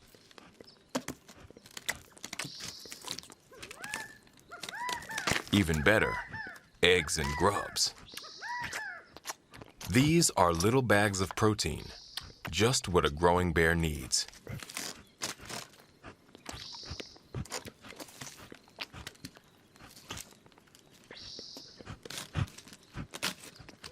But it's a meal that fights back.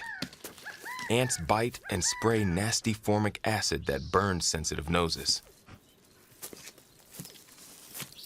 Finally, the swarm gets the better of the bear. In the Smokies, our bear family waits out the incessant rain. Miserable? Not a chance. A thick, coarse layer of outer fur repels rain, while soft, dense underfur keeps her snug and warm. From nowhere, an intruder appears, a teenager newly separated from its own mom. Black bears are loners, except young families, of course. They tend to forage alone, but just like in Yosemite, they'll tolerate other bears with enough food to go around. So is there enough food to go around?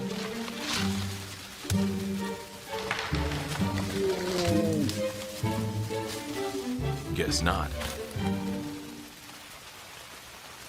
Time for our family to move on anyway.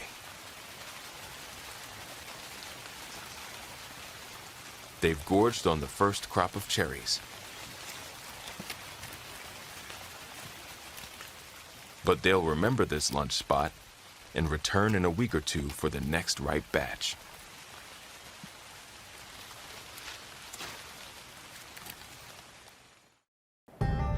In August, the Noatak River in the gates of the Arctic welcomes its prodigal sons and daughters back from 1,000-mile trips. The chum salmon have come home again to spawn, and the bears aren't far behind. Our grizzly family is back, and they have a third cub with them. Grizzlies have been known to adopt orphans. The cubs are big and sleek. Someone is already out there fishing. Time to set some ground rules. Mom will need some elbow room to hunt and teach her kids the delicate art of salmon fishing. The other bear knows determination when he sees it. Mother bear demonstrates her fishing technique, born of long experience. The high-angle survey and the snorkel. Some students are keener than others. And now the chase.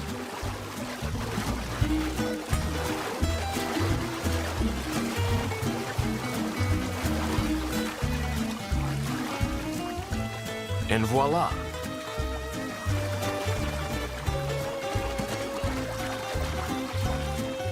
Lots but no bagels. A breakfast for 4. But here comes appetite number 5. A big male. As some have already learned, it's not wise to get too close to a mother bear during the salmon run. The newly arrived male gives the family a wide berth, for the moment.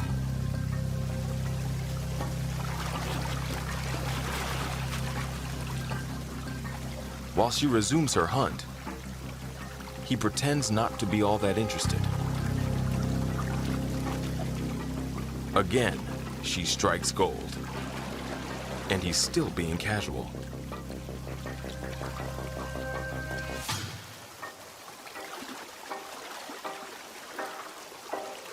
She's had enough.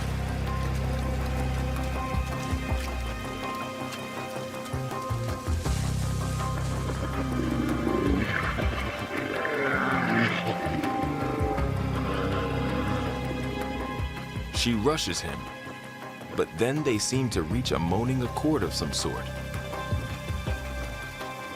Maybe he's her grown cub from previous years.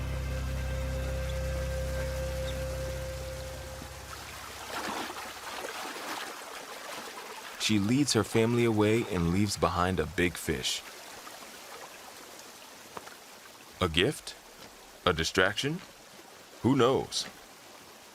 Further down the bank, she takes another peek underwater. Plenty of fish here. The biggest of the cubs decides it can't be that hard.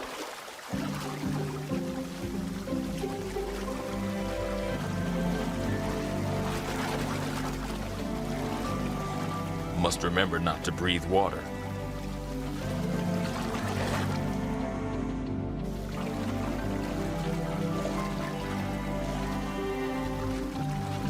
The little bear is determined. His siblings, not so much.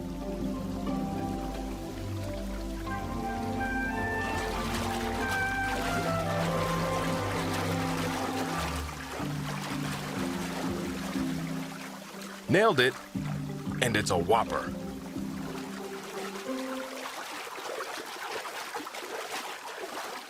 But he's too greedy to take it all the way to the bank. A miscalculation. And we all know about the one that got away.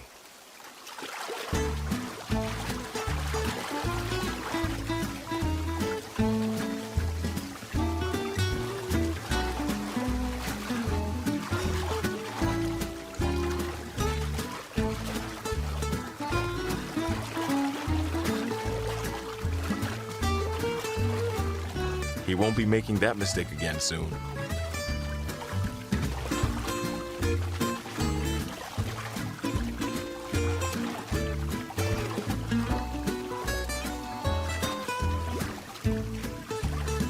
Hanging with Mom, fishing and napping. This is Bear Heaven.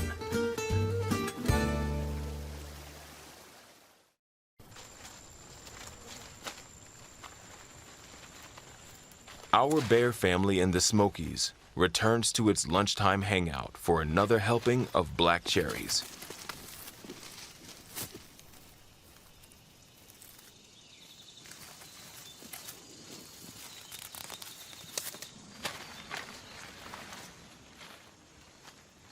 Like any self-respecting mammal, it enjoys nothing better after a midday feast than a siesta.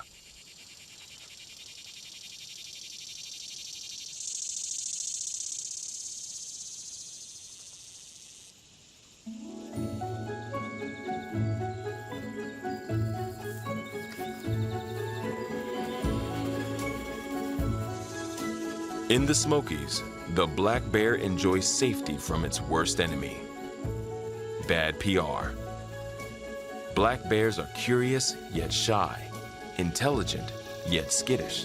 The fierce black bear of myth, nearly legend. Only one person is ever recorded to have been killed by a black bear defending her cubs in the Great Smoky Mountains.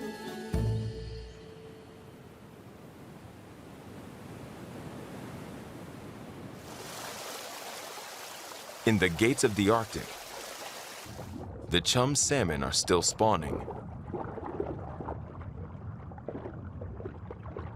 They have to be quick about it because the run is no secret. Grizzly bears are now in what's called hyperphagia, desperately overfeeding to fatten up for the coming winter.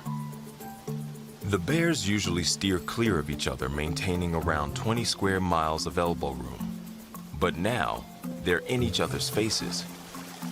Here, the salmon don't leap into a bear's mouth like in Katmai, so they have to work at it.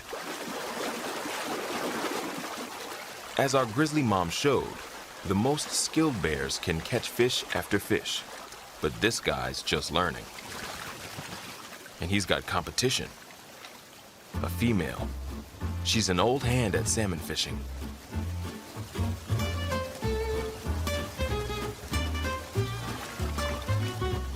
Her technique is impeccable. A combination of aerial survey. She's almost 6 feet tall standing up.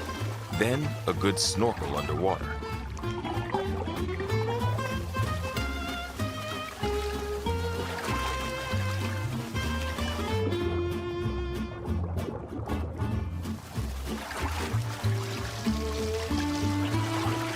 She's pregnant and needs those calories badly.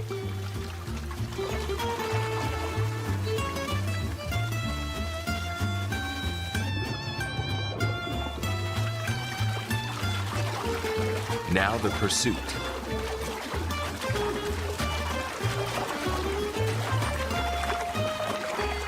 The pounce. And the prize. That's a 12-pounder, and she catches more before the day is over.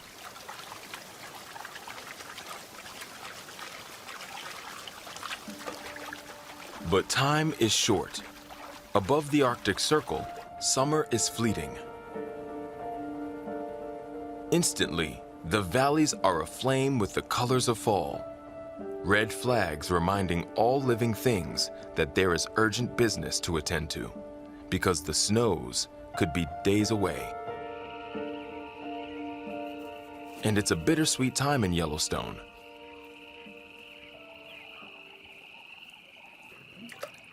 Our 3 grizzly cubs have been driven off by their once attentive mother so she can mate again. She did her job well, though. They're fat and strong.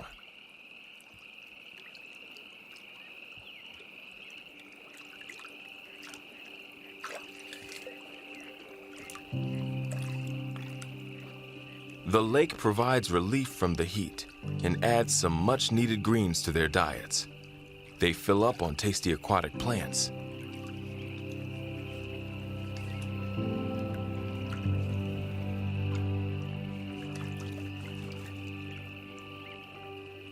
Water fights are good fun and gentle practice for settling scores later on.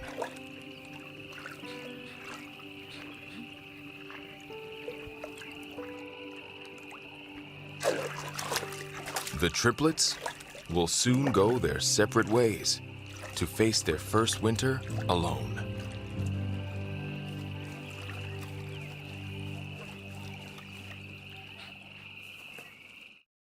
In the long twilight of late autumn, outside the gates of the Arctic, along Alaska's northern coast, polar bears kill time because they can't kill prey until the ice freezes. These endangered giants are trapped by warming oceans. Each year, it seems their ice road to the fat seals they crave forms later and later. But the backup at the shore can cause trouble. Mothers with small cubs need to be especially wary. Male bears sometimes kill and eat cubs.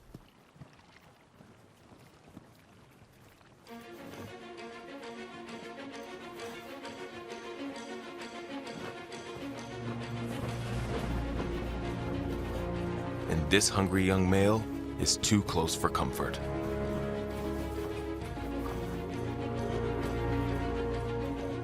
And here comes another voracious giant. When males are fasting, tempers flare. Conflict is coming. The male polar bears trapped at the coast are facing off.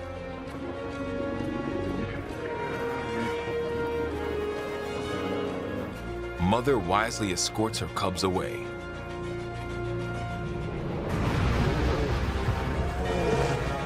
Usually, males just play fight while waiting for the ice that will take them to the seals and end their season of fasting.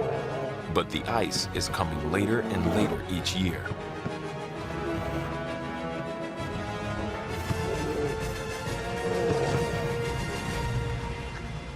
Mom has also gone for months without food, living off the fat she accumulated during the spring bounty of seal pups on the ice.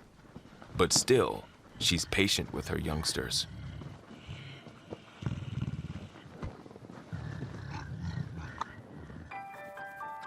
Her milk is incredibly rich, nearly a third fat, about 8 times as much as human milk. She'll let them nurse for up to 2 years.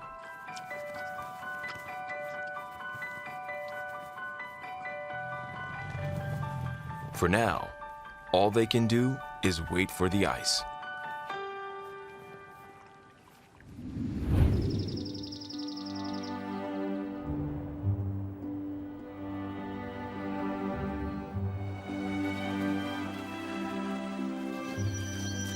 Autumn in the Smokies also yields a bumper crop of nuts. Our bear mom trades summer carbs for autumn fats. Her last chance to pack on pounds for the winter. Through sheer jaw power, she can crack nuts as hard as hickories. On a diet of acorns, she may gain up to 5 pounds a day, roaming from grove to grove in what park biologists call the fall shuffle. Her cubs have stopped nursing, so she holds on to even more of her weight.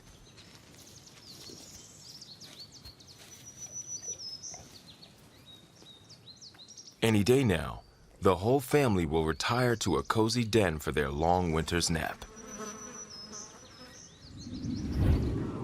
In the gates of the Arctic, the sun starts to hug the horizon. The long twilight is not far off. Ice crystals in the air give birth to sundogs, stunning halos visible to either side. The last thing to freeze will be the Arctic Sea north of the park, but it too is late again. The polar bears can only wait. The backup at the coast brings a chance for these normally solitary beasts to socialize and to rest.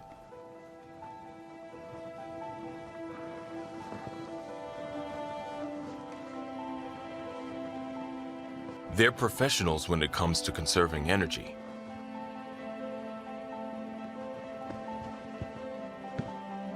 Only the young males have energy to spare, and they engage in some good-natured sparring.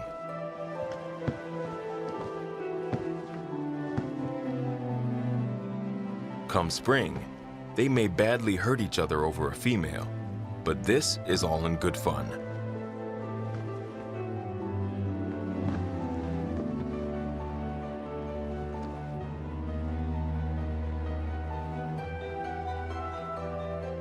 Some young males are lazier than others.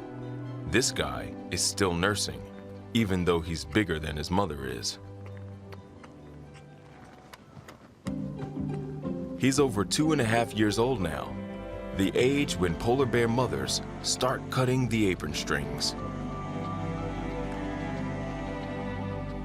But he's not taking the hint.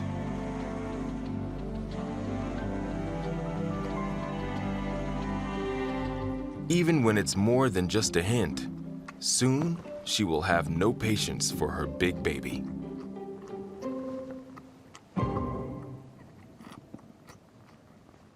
It's for his own good.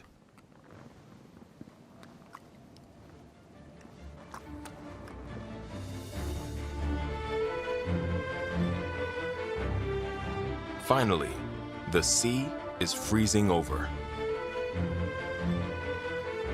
Alaska's most northern gate to the Arctic has opened. It is time he inherited his kingdom, the Kingdom of the Ice.